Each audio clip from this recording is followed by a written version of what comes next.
കാണിച്ച ന്യൂ ഏജിന് എല്ലാ അഭിനന്ദനങ്ങളും. ഞാൻ ഒരുപാട് ചർച്ചകളിൽ പങ്കെടുത്തു, സ്പോർട്സുമായി ബന്ധപ്പെട്ട ഒരു വലിയ വെബിനാറിൽ പങ്കെടുത്തു, മനോരമ ഓർഗനൈസ് ചെയ്ത. അവിടെ പോലും ഈ വിഷയത്തെക്കുറിച്ച് ആരും സംസാരിച്ച് കണ്ടില്ല. അത് സ്പോർട്സിനോടുള്ള നിങ്ങളുടെ കമ്മിറ്റ്മെന്റും പിന്നെ ഇതിന്റെ സാധ്യതകളും ഈ അനന്ത സാധ്യതകളും ഉള്ള ബോധമുള്ളത് കൊണ്ടാണ്. ഒന്ന് ഇപ്പൊ നമ്മൾ മനസ്സിലാക്കേണ്ടുന്ന ആദ്യത്തെ കാര്യം, സ്പോർട്സ് എന്ന് പറയുന്ന ഒരു $1 ബില്യൺ ബിസിനസ് ആണ്. അത് സ്പോർട്സ് അതിന്റെ അനുബന്ധ വ്യവസായ മേഖലകളിൽ നൽകുന്ന തൊഴിൽ മാത്രമല്ല, ഒരു GDP ഒരു സാധാരണ ഒരു രാജ്യത്തിന്റെ GDP 1 മുതൽ 5% വരെ അത് കോൺട്രിബ്യൂട്ട് ചെയ്യാനുള്ള കെൽപ്പ് സ്പോർട്സിനുണ്ട്. ഇപ്പൊ വികസിത രാജ്യങ്ങളിലൊക്കെ ആണെങ്കിൽ 2 to 4% of the GDP is contributed by sports industry. ഇന്ത്യയിൽ അത് 0.5% മാത്രമേ ഉള്ളൂ. ഇനി ഇന്ത്യയിൽ വലിയ അനന്ത സാധ്യതകളാണ് ഇന്ത്യയിലുള്ളത്. ഇതിന് നമ്മൾ ഇന്നലെ വരെ കേൾക്കാത്തതും മറ്റു രാജ്യങ്ങളിൽ വളരെ പ്രസിദ്ധമായ ഒരു പദമുണ്ട്, സ്പോർട്സ് ടൂറിസം.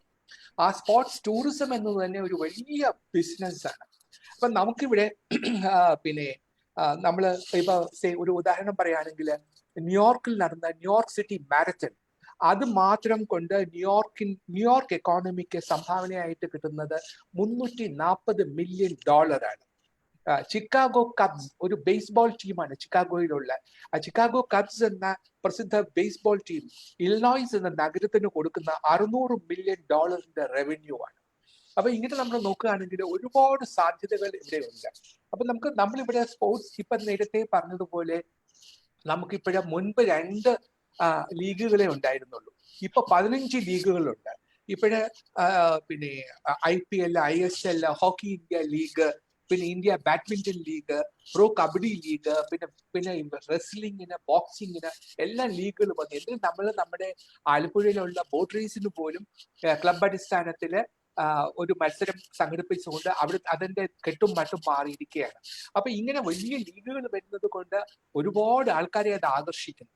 അപ്പൊ സ്പോർട്സ് ടൂറിസത്തിന് വലിയ പ്രാമുഖ്യമാണ് ഇതുകൊണ്ട് കിട്ടുന്നത്. അതുവഴി ഗവൺമെന്റിന് വലിയ ഇൻകം ഉണ്ടാക്കും. ഇപ്പൊ നമുക്കറിയാം 2014 പിന്നെ വേൾഡ് കപ്പ് നടന്ന സമയത്ത് അമേരിക്കയിൽ മാത്രം 2 ലക്ഷം ടിക്കറ്റുകളാണ് വിറ്റത്. കളി കണ്ടത് 24.7 മില്യൺ ആൾക്കാർ. അമേരിക്കയുടെ ചരിത്രത്തിൽ ഇത്രയധികം ആൾക്കാർ കണ്ടൊരു ഫുട്ബോൾ മാച്ച് ഇല്ല. ഇത്രയും വലിയ സാധ്യതകളാണ് ഇതെല്ലാം ടെലിവിഷനിൽ കൂടെ പിന്നെ ലോകം മുഴുവനും അത് പ്രസാരണം ചെയ്യുമ്പോഴേ ആളുകൾ ഇത് കാണുകയും ഇത് ആസ്വദിക്കുകയും ചെയ്യുന്നു. ഇതിൽ നിന്നും ഉണ്ടാകുന്ന റവന്യൂ അത് വളരെ വളരെ വലുതാണ്. നമുക്കറിയാം, നമ്മളിപ്പോ IPL പോലും നമ്മുടെ it is valued at $5.3 billion. ആ ഒരൊറ്റ IPL എന്ന് പറയുന്ന ഒരു മത്സരവേദി തന്നെ ഒരുക്കുന്നതിന്റെ അതിന്റെ വാല്യൂ ആണ് ഞാൻ പറഞ്ഞത്. അപ്പൊ ഇങ്ങനെ നമുക്ക് വളരെ വളരെ സാധ്യതകളാണ് ഉള്ളത്. പക്ഷെ ഈ സാധ്യതകൾ നമ്മൾ ഉപയോഗപ്പെടുത്തുന്നുണ്ടോ ഇല്ലെങ്കിൽ എന്താണ് കാരണം എന്നുള്ളതിനെ കുറിച്ച് നമുക്ക് ചർച്ചയിൽ പിന്നീട് ഞാൻ പറഞ്ഞുകൊള്ളാം. ഏതായാലും ഒരു കാര്യം ഉറപ്പാണ്, ഈ സ്പോർട്സ് ബിസിനസ് ഇൻഡസ്ട്രി എന്ന് പറയുന്നത് അനന്ത സാധ്യതകൾ ഉള്ളതാണ്. ഇന്ത്യയിൽ അത് വളരെ വളരെ വളരെ സാധ്യതയുണ്ട്. അതിന് ചെയ്യേണ്ടുന്ന ചില പ്രധാനപ്പെട്ട കാര്യങ്ങളുണ്ട്, അതും ഞാൻ പിന്നാലെ പറഞ്ഞു. Okay, fine. ഞാൻ നവാസ് മീരാനിലേക്ക് പോവുകയാണ്. അദ്ദേഹം എനിക്ക് തോന്നുന്നു വാഹനത്തിൽ ഇരിക്കുകയാണ്. അദ്ദേഹത്തിലേക്ക് ഒന്ന് പോയിട്ട് ബാക്കിയുള്ളവരിലേക്ക് വരാം.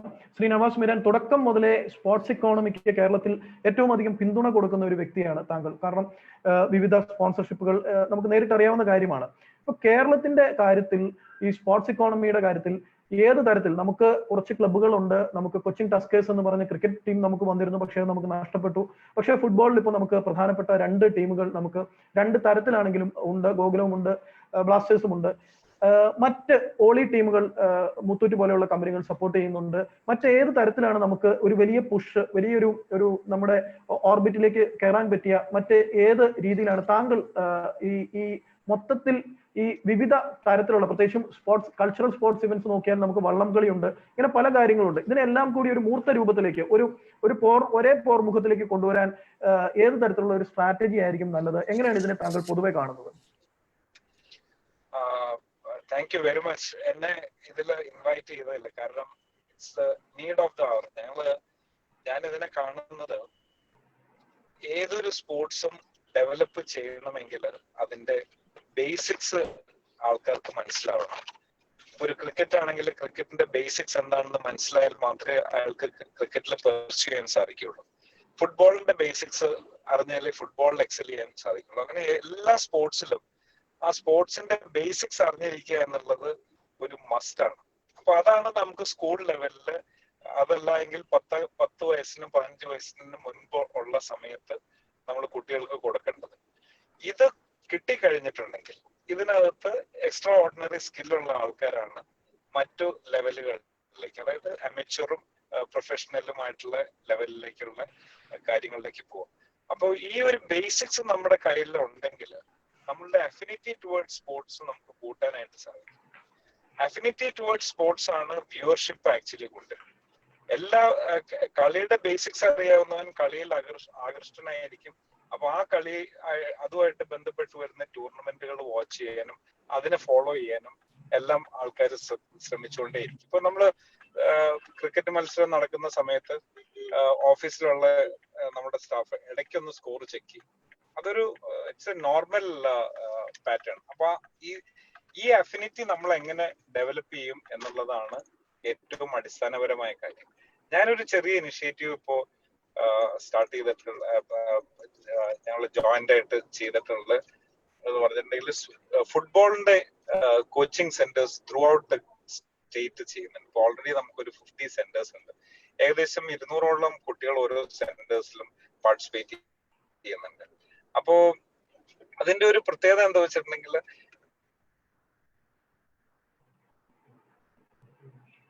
നെറ്റ്വർക്കിൽ പല ഫുട്ബോൾ കളിക്കാരും ജോലികളൊന്നും കേൾക്കാവോ? കേൾക്കാം പറഞ്ഞോളൂ.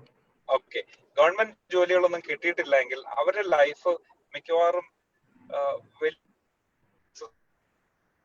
അല്ലാത്ത ഒരു സിറ്റുവേഷനിലായിരിക്കും. വേറെ അവരൊരു ഫുട്ബോൾ കളിക്കാരൻ എന്നുള്ള നിലയിൽ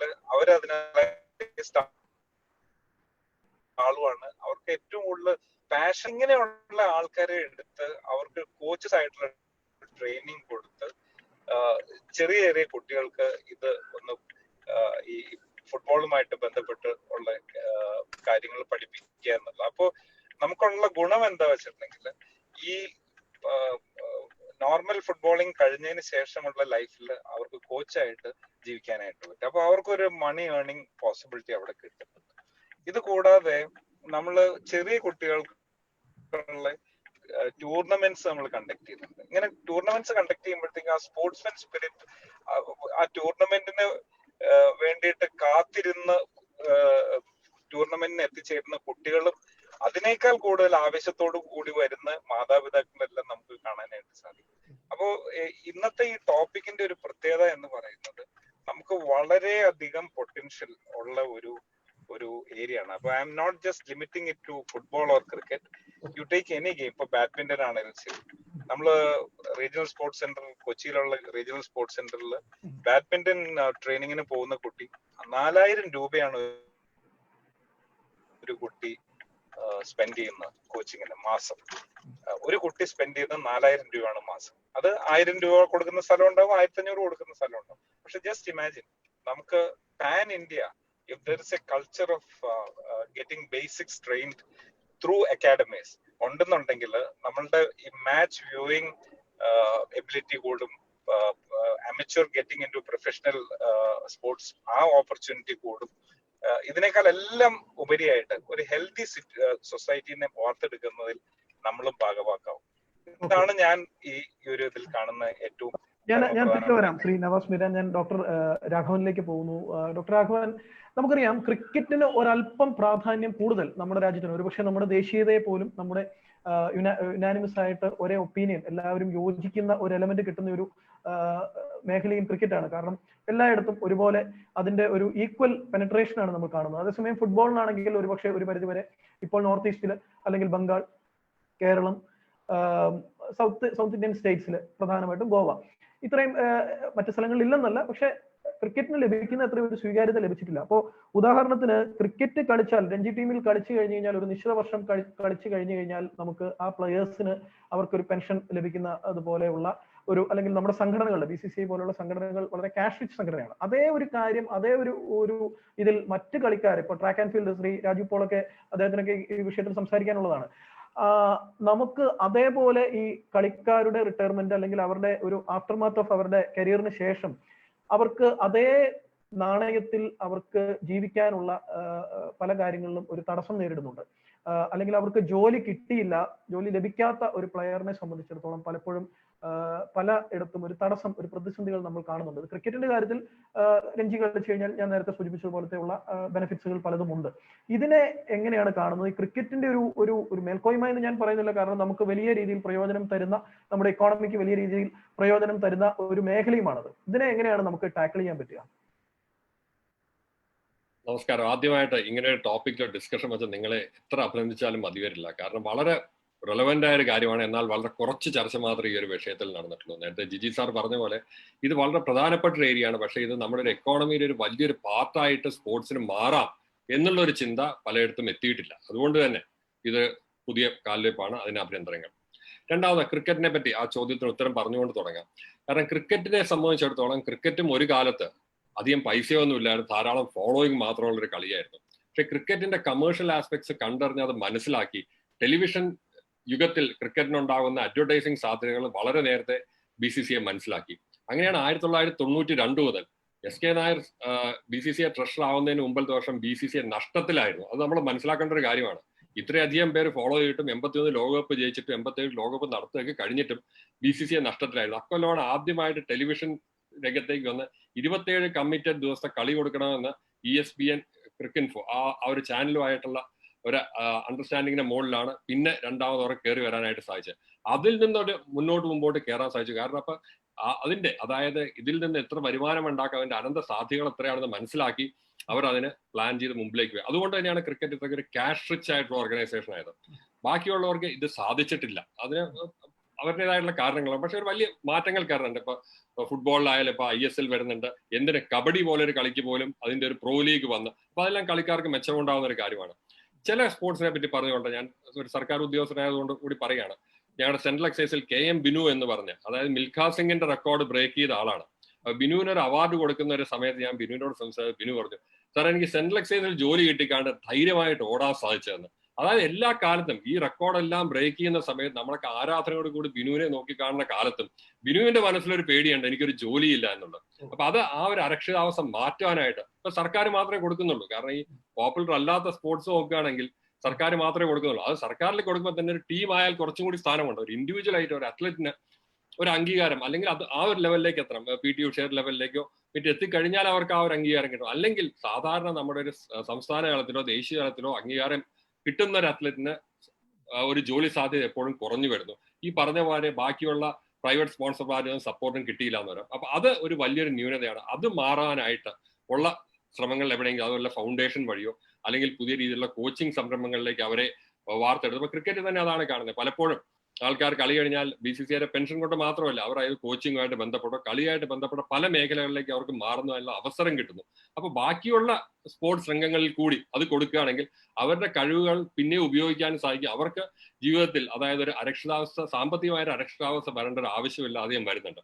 ഒരു കാര്യം കൂടി സൂചിപ്പിച്ചോട്ടെ, നമ്മൾ ഈ സ്പോർട്സിന്റെ അനന്ത സാധ്യതകളെ പറ്റി പറയാം. 1-2 കാര്യങ്ങൾ കേരളത്തിന്റെ പ്രത്യേക സാഹചര്യം നോക്കുകയാണെങ്കിൽ നമുക്ക് ഇന്ത്യയിൽ നടക്കുന്ന, ഞാൻ പലയിടത്തും ഇന്ത്യയിൽ മാരത്തോൺ ഓടിയിട്ടുണ്ട്. ഏറ്റവും നല്ല മാരത്തോണിൽ ഒന്നാണ് സ്പൈസ് കോസ്റ്റ് മാരത്തോൺ കൊച്ചിയിൽ നടക്കുന്നത്. അതിന് ഇപ്പൊ മാരത്തോൺ എന്ന് പറഞ്ഞാൽ നമ്മൾ ഓടുകയാണ്, പ്രത്യേകിച്ച് വേറൊന്നും വേണ്ട, ഒരു ഷൂസ് മാത്രം ഉണ്ടെങ്കിൽ ആർക്കും സാധിക്കുന്ന ഒരു കാര്യമാണ് ഓടുവാനായിട്ട്. അതുപോലെ കഴിഞ്ഞ ഒരു കൗണ്ട് എടുത്തപ്പോൾ ഇന്ത്യയിൽ ആകെ 800 മാരത്തോണുകൾ ഹാഫും ഫുള്ളുമായിട്ട് നടക്കും. അതായത് ഒരു ദിവസം 2 മാരത്തോൺ ഇന്ത്യയിൽ പല സ്ഥലങ്ങളിലായിട്ട് നടക്കുന്നുണ്ട്. അപ്പൊ അതിന്റെ ഒരു വലിയ പൊട്ടൻഷ്യൽ ഉള്ള ഒരു ഏരിയയാണ്. ആൾക്കാർക്ക് ഏറ്റവും എളുപ്പം ആരോഗ്യം കിട്ടുന്ന ഒരു കാര്യമാണ് നടത്തവും ഓട്ടവും. അതിനുള്ള സാധ്യതകൾ നന്നാക്കുക, മൈതാനങ്ങൾ നന്നാക്കുക, ഇത്തരം ചെറിയ കാര്യങ്ങൾ നമുക്ക് തുടങ്ങുകയാണെങ്കിൽ ഇതൊരു ആരോഗ്യമുള്ള ഒരു ജനതയെ വാർത്തെടുക്കാനും അതുവഴി തന്നെ സ്പോർട്സ് എക്കോണമിക്ക് മുമ്പിലേക്ക് ഒരു വലിയ ചുവട് വയ്ക്കാനായിട്ട് സാധിക്കുമെന്ന് ഉറച്ച് വിശ്വസിക്കുന്ന ഒരു വ്യക്തിയാണ് ഞാൻ. കൂടുതൽ കാര്യങ്ങളിലേക്ക് പിന്നീട് തിരിച്ചു വരാം. ഓക്കെ, ഞാൻ ശ്രീ ടിനു യോഹന്നാനിലേക്ക് പോകുന്നു, കേരള ടീമിന്റെ കോച്ച്. ഇപ്പം ഞാൻ ടിനുവിനെ പെട്ടെന്ന് ഓർത്തുപോയത്, പണ്ട് ചെന്നൈയിലെ ജയ TVയിലെ ഇംഗ്ലീഷ് ന്യൂസ് ഡെസ്കിൽ ജോലി ചെയ്തുകൊണ്ടിരുന്നപ്പോൾ ആ സമയത്തായിരുന്നു ടിനു യോഹന്നാന് ഇന്ത്യൻ ടീമിലേക്ക് സെലക്ഷൻ കിട്ടിയത്. അപ്പൊ ഞാനത് അന്ന് കുറച്ച് മധുരം അവിടെ വിതരണം ചെയ്തു. അന്ന് അവര് യോഹന്നാൻ എന്നുള്ളതിന്റെ പ്രൊനൗൺസിയേഷൻ അവര് ഒരു ജെ വെച്ചിട്ടാണോ എഴുതുന്നത് എന്നൊക്കെ ചോദിച്ചത് ഞാൻ പെട്ടെന്ന് ഓർത്തുപോയി. എനിവേ, ശ്രീ ടിനു യോഹന്നാൻ, സ്വാഭാവികമായും ഇപ്പോൾ 2 ടീമുകൾ, അതായത് ഇപ്പൊ കൊറോണ കഴിഞ്ഞിട്ട് നമ്മൾ ക്രിക്കറ്റിന്റെ ബിസിനസ്സിലേക്ക് വരുമ്പോൾ ഒരുപക്ഷെ രണ്ട് ടീമുകൾ നഷ്ടപ്പെട്ട കളിയിൽ നമ്മുടെ റവന്യൂ കൂട്ടാൻ വേണ്ടി വരും എന്നുള്ള രീതിയിൽ പറയുന്നുണ്ട്. കാരണം 2020 ഒരു ടീം ഒരു രാജ്യത്ത് കളിക്കുമ്പോൾ മറ്റൊരു ടീം വൺ ഡേയിൽ വേറൊരു രാജ്യത്ത് കളിക്കാം എന്നുള്ള തരത്തിൽ ഒന്ന് ആ ഒരു മേഖലയിൽ ഉള്ള ആ ഒരു ഡയറക്ഷൻ, പ്രത്യേകിച്ചും ബിസിനസ് പ്രൊഫഷണൽ വൽക്കരിച്ച ഒരു ഗെയിമായി മാറിയതുകൊണ്ട് ആ മേഖലയിൽ നമുക്ക് വലിയ നേട്ടങ്ങൾ ഉണ്ടായി. അതുപോലെ തന്നെ ക്രിക്കറ്റിൽ വലിയ രീതിയിൽ ലിബറലൈസേഷൻ നേട്ടം കൊയ്ത ഒരു ഗെയിമുമാണ് ക്രിക്കറ്റ്. കാരണം അതുകൊണ്ട് കേരളത്തിൽ ഉൾപ്പെടെയുള്ളവർ പണ്ട് നമ്മളെപ്പോഴും നമ്മുടെ പണ്ട് കാലത്ത് എപ്പോഴും മുംബൈയിൽ നിന്നുള്ളവർ അല്ലെങ്കിൽ കർണാടകത്തിൽ നിന്നുള്ളവർ മാത്രമായിരുന്നു ടീമിലുണ്ടായിരുന്നത്. വല്ലപ്പോഴും ഒരു മൊഹന്തി ഒറീസയിൽ നിന്ന് വരും, അങ്ങനെയായിരുന്നു നമ്മൾ കണ്ടിരുന്നത്. പക്ഷെ ഇന്ന് കാലം മാറി, ഇന്ന് കേരളത്തിൽ നിന്നുള്ളവർ പോലും ഇന്ത്യൻ ടീമിലേക്ക് കളിക്കാം, അല്ലെങ്കിൽ പഴയ തരത്തിലുള്ള ഒരു ലോബിയിങ് ഇല്ല എന്നുള്ള തരത്തിലേക്കൊക്കെ നമ്മൾ വളർന്നു കഴിഞ്ഞു. എങ്ങനെയാണ് മൊത്തത്തിൽ ഈ ഒരു സാഹചര്യത്തെ കാണുന്നത്? Good evening everybody. എന്നെ ഈ വേദിയിൽ ക്ഷണിച്ചതിൽ ഒരുപാട് അഭിനന്ദിക്കുന്നു, ഒരുപാട് നന്ദി പറയുന്നു. Thank you so much. ഈ ഒരു ചോദ്യത്തിന് മറുപടി പറയണമെങ്കിൽ ക്രിക്കറ്റിന്റെ രാഘവൻ സാർ പറഞ്ഞ പോലെ ക്രിക്കറ്റിന്റെ ഒരു പുരോഗതി നമ്മൾ എടുത്ത് നോക്കേണ്ടതാണ്. അപ്പം ഇത് BCCIന് വലിയൊരു പങ്ക്, ഇതിന്റെ പങ്ക് വളരെയധികം പങ്ക് BCCIനുണ്ട് ഈ ഒരു ലെവലിൽ ക്രിക്കറ്റ് എത്തി നിൽക്കുന്നതിന്. അപ്പം ഞങ്ങളെല്ലാമാണ് അതിന്റെ ഫ്രൂട്ട്സ് എൻജോയ് ചെയ്യുന്നത് വേണമെങ്കിൽ പറയാം. ഇപ്പോൾ ഞാൻ രഞ്ജി ട്രോഫിയിൽ നിന്ന് റിട്ടയർ ആയി, എനിക്ക് ഈ 40-ാം വയസ്സിൽ ഒരു പെൻഷൻ ലഭിക്കുന്നുണ്ട്. അപ്പം അതെല്ലാം ആ BCCIന്റെ ആ ഒരു വിഷൻ ആയിരുന്നു. അപ്പൊ അതിന് ഒരുപാട് BCCIനോട് കടപ്പെട്ടിരിക്കുന്നു ഞങ്ങളെല്ലാരും. പക്ഷെ മുന്നോട്ടുള്ള കാര്യം എങ്ങനെയാണെന്നുള്ളതാണ് ഇപ്പോൾ എല്ലാത്തിലും ഒരു അനിശ്ചിതത്വം ഉള്ളത്. How is it going to be cricket field? But cricket ഒരു സോഷ്യൽ ഡിസ്റ്റൻസിങ് ഓൾറെഡി ഉള്ള ഒരു കളി ആയതുകൊണ്ട് കളി നടക്കും എന്ന് തന്നെയാണ് ഞങ്ങളുടെ ഒരു വിശ്വാസം. So as A Ranji team coach ആയാലും ഞങ്ങളുടെ നെക്സ്റ്റ് സ്കെഡ്യൂൾ വന്നിട്ടില്ല, അടുത്ത എന്നാ കളി എന്നാന്ന് വന്നിട്ടില്ല. അതുകൊണ്ട് പ്ലാനിങ് എല്ലാം ഇപ്പോഴും ഒരു അൺസർട്ടനിറ്റിയിലാണ് നിൽക്കുന്നത്. കൂടുതൽ ഓൺലൈൻ മാധ്യമങ്ങളിലുള്ള ചർച്ചകളും പ്ലെയേഴ്സ് എന്തൊക്കെ ചെയ്യുന്ന അറിയുന്നതല്ലാതെ അവർ ഇന്ററാക്ട് ചെയ്യാനുള്ള വഴിയില്ല. സോ ഇപ്പോഴും അൺസർട്ടനിറ്റി ഉണ്ട്. പക്ഷെ മുന്നോട്ട് തീർച്ചയായിട്ടും ഇതുപോലത്തെയുള്ള പല ടൂർണമെന്റ്സിനും പല വേദികൾക്കും സാധ്യതകളുണ്ട്. എന്താ വെച്ചാൽ കൂടുതൽ ഓഡിയൻസ് ഡിജിറ്റൽ ആവാൻ പോവുകയാണ്. നെക്സ്റ്റ് ജനറേഷൻ നമ്മൾ നോക്കുകയാണെങ്കിൽ എല്ലാവരും ഗ്രൗണ്ടിൽ വരണമെന്നില്ല, പക്ഷെ ഡിജിറ്റൽ ഓഡിയൻസ് കൂടാൻ പോവാണ്. അതുകൊണ്ട് ടൂർണമെന്റ്സ് ഒരുപാട് കണ്ടക്ട് ചെയ്യാനുള്ള സാധ്യതകളുണ്ട്. അത് ലോക്കൽ ടൂർണമെന്റ്സും ഡൊമസ്റ്റിക് ടൂർണമെന്റ്സും ഇന്റർനാഷണൽ ടൂർണമെന്റ്സിലും കുറെ വേദികൾ പ്ലെയേഴ്സിന് ഒരുങ്ങാൻ പോവുകയാണെന്നാണ് എന്റെ വിശ്വാസം. അത് ഓഡിയൻസ് ഒരു ഫാക്ടർ ആവുന്നില്ല. ഇനിയിപ്പം ടിവിയിലും ഡിജിറ്റൽ മീഡിയയിലും ആണ് കളി കാണാൻ പോകുന്നത്. അതുകൊണ്ട് നല്ലൊരു ഭാവി പ്ലെയേഴ്സിനും ക്രിക്കറ്റിനെ സപ്പോർട്ട് ചെയ്ത് എല്ലാവർക്കും ഉണ്ടെന്നാണ് എന്റെ ഒരു വിശ്വാസം. പിന്നെ ആ ലിബറലൈസേഷൻ എന്ന് പറഞ്ഞത്, ക്രിക്കറ്റിന്റെ ലിബറലൈസേഷൻ വന്നത് തീർച്ചയായിട്ടും ടെലിവിഷൻ കാരണമാണ്. എന്താ വെച്ചാൽ ഇപ്പൊ പെർഫോമൻസ് ബേസ്ഡ് ആയിട്ടാണ് സെലക്ഷൻ നടക്കുന്നത്. എല്ലാവരുടെയും പെർഫോമൻസ് രഞ്ജി ട്രോഫി മുതലുള്ള ഏജ് ഗ്രൂപ്പ് ക്രിക്കറ്റ് തൊട്ട് രഞ്ജി ട്രോഫി, IPL എല്ലാം പെർഫോമൻസ് എല്ലാവരുടെ കൺമുമ്പിലുണ്ട്. അപ്പൊ ആർക്കും ഡിനൈ ചെയ്യാൻ പറ്റത്തില്ല. അപ്പൊ പെർഫോമൻസ് ബേസ്ഡ് ആയിട്ടാണ് സെലക്ഷൻ ഇന്ന്. അതുകൊണ്ട് ആര് പെർഫോം ചെയ്താലും അവർക്ക് ടീമിൽ വരാനുള്ള സാധ്യതകൾ ഓപ്പൺ ആണ്. അതുകൊണ്ട് കോമ്പറ്റീഷൻ ലെവലും കൂടിയിട്ടുണ്ട്. അതുകൊണ്ടാണ് നമ്മള് ഒരു മഹേന്ദ്ര സിംഗ് ധോനി, റാഞ്ചി എന്നൊരു സ്ഥലത്ത് നിന്ന് മഹേന്ദ്ര സിംഗ് ധോനിയെ പോലെ ഒരു വ്യക്തിയെ വരാൻ കഴിഞ്ഞത്. അത് BCCIന്റെ ഒരു സിസ്റ്റം കൂടെ പറയാനുണ്ട്. അവർ TRDO സിസ്റ്റം ഉണ്ടാക്കി. TRDO സിസ്റ്റംസ് ഈ ടാലന്റ്സിനെ പോയി സ്പോട്ട് ചെയ്തു, സെലക്ടേഴ്സിനെ റെക്കമെൻഡ് ചെയ്തു, ഫോളോ അപ്പ് ചെയ്തു, നാഷണൽ ക്രിക്കറ്റ് അക്കാഡമിയിൽ കൊണ്ടുവന്ന് അവർ ട്രെയിനിങ് കൊടുത്തു. അങ്ങനെ ഒരു പ്രോപ്പർ സിസ്റ്റം BCCI നിലവിലുണ്ട്. അതുകൊണ്ട് തന്നെയാണ് ക്രിക്കറ്റിലെ ഈ ഒരു അവസ്ഥ ഇപ്പം നമുക്ക് എൻജോയ് ചെയ്യാൻ പറ്റുന്നത്. ഓക്കെ, ഞാൻ ശ്രീ രാജു പോളിലേക്ക് അങ്ങേ കാത്തിരുത്തേണ്ടി വന്നതിൽ എന്നോട് ക്ഷമിക്കുക. പക്ഷേ ശ്രീ രാജു പോൾ കേരളം ഏറ്റവും അധികം ആദരിക്കുന്ന നമ്മുടെ സ്വന്തം കോച്ചാണ്, പരിശീലകനാണ്. അദ്ദേഹത്തിനോട് പലപ്പോഴും അദ്ദേഹത്തിന്റെ ആത്മരോഷം നമ്മൾ പലപ്പോഴും പല മാധ്യമങ്ങളിലും നമ്മൾ കാണാറുമുണ്ട്.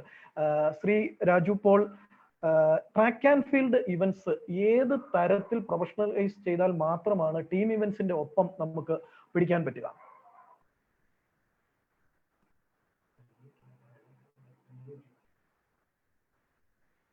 ശ്രീ രാജു പോൾ അൺമ്യൂട്ട് ചെയ്യുക.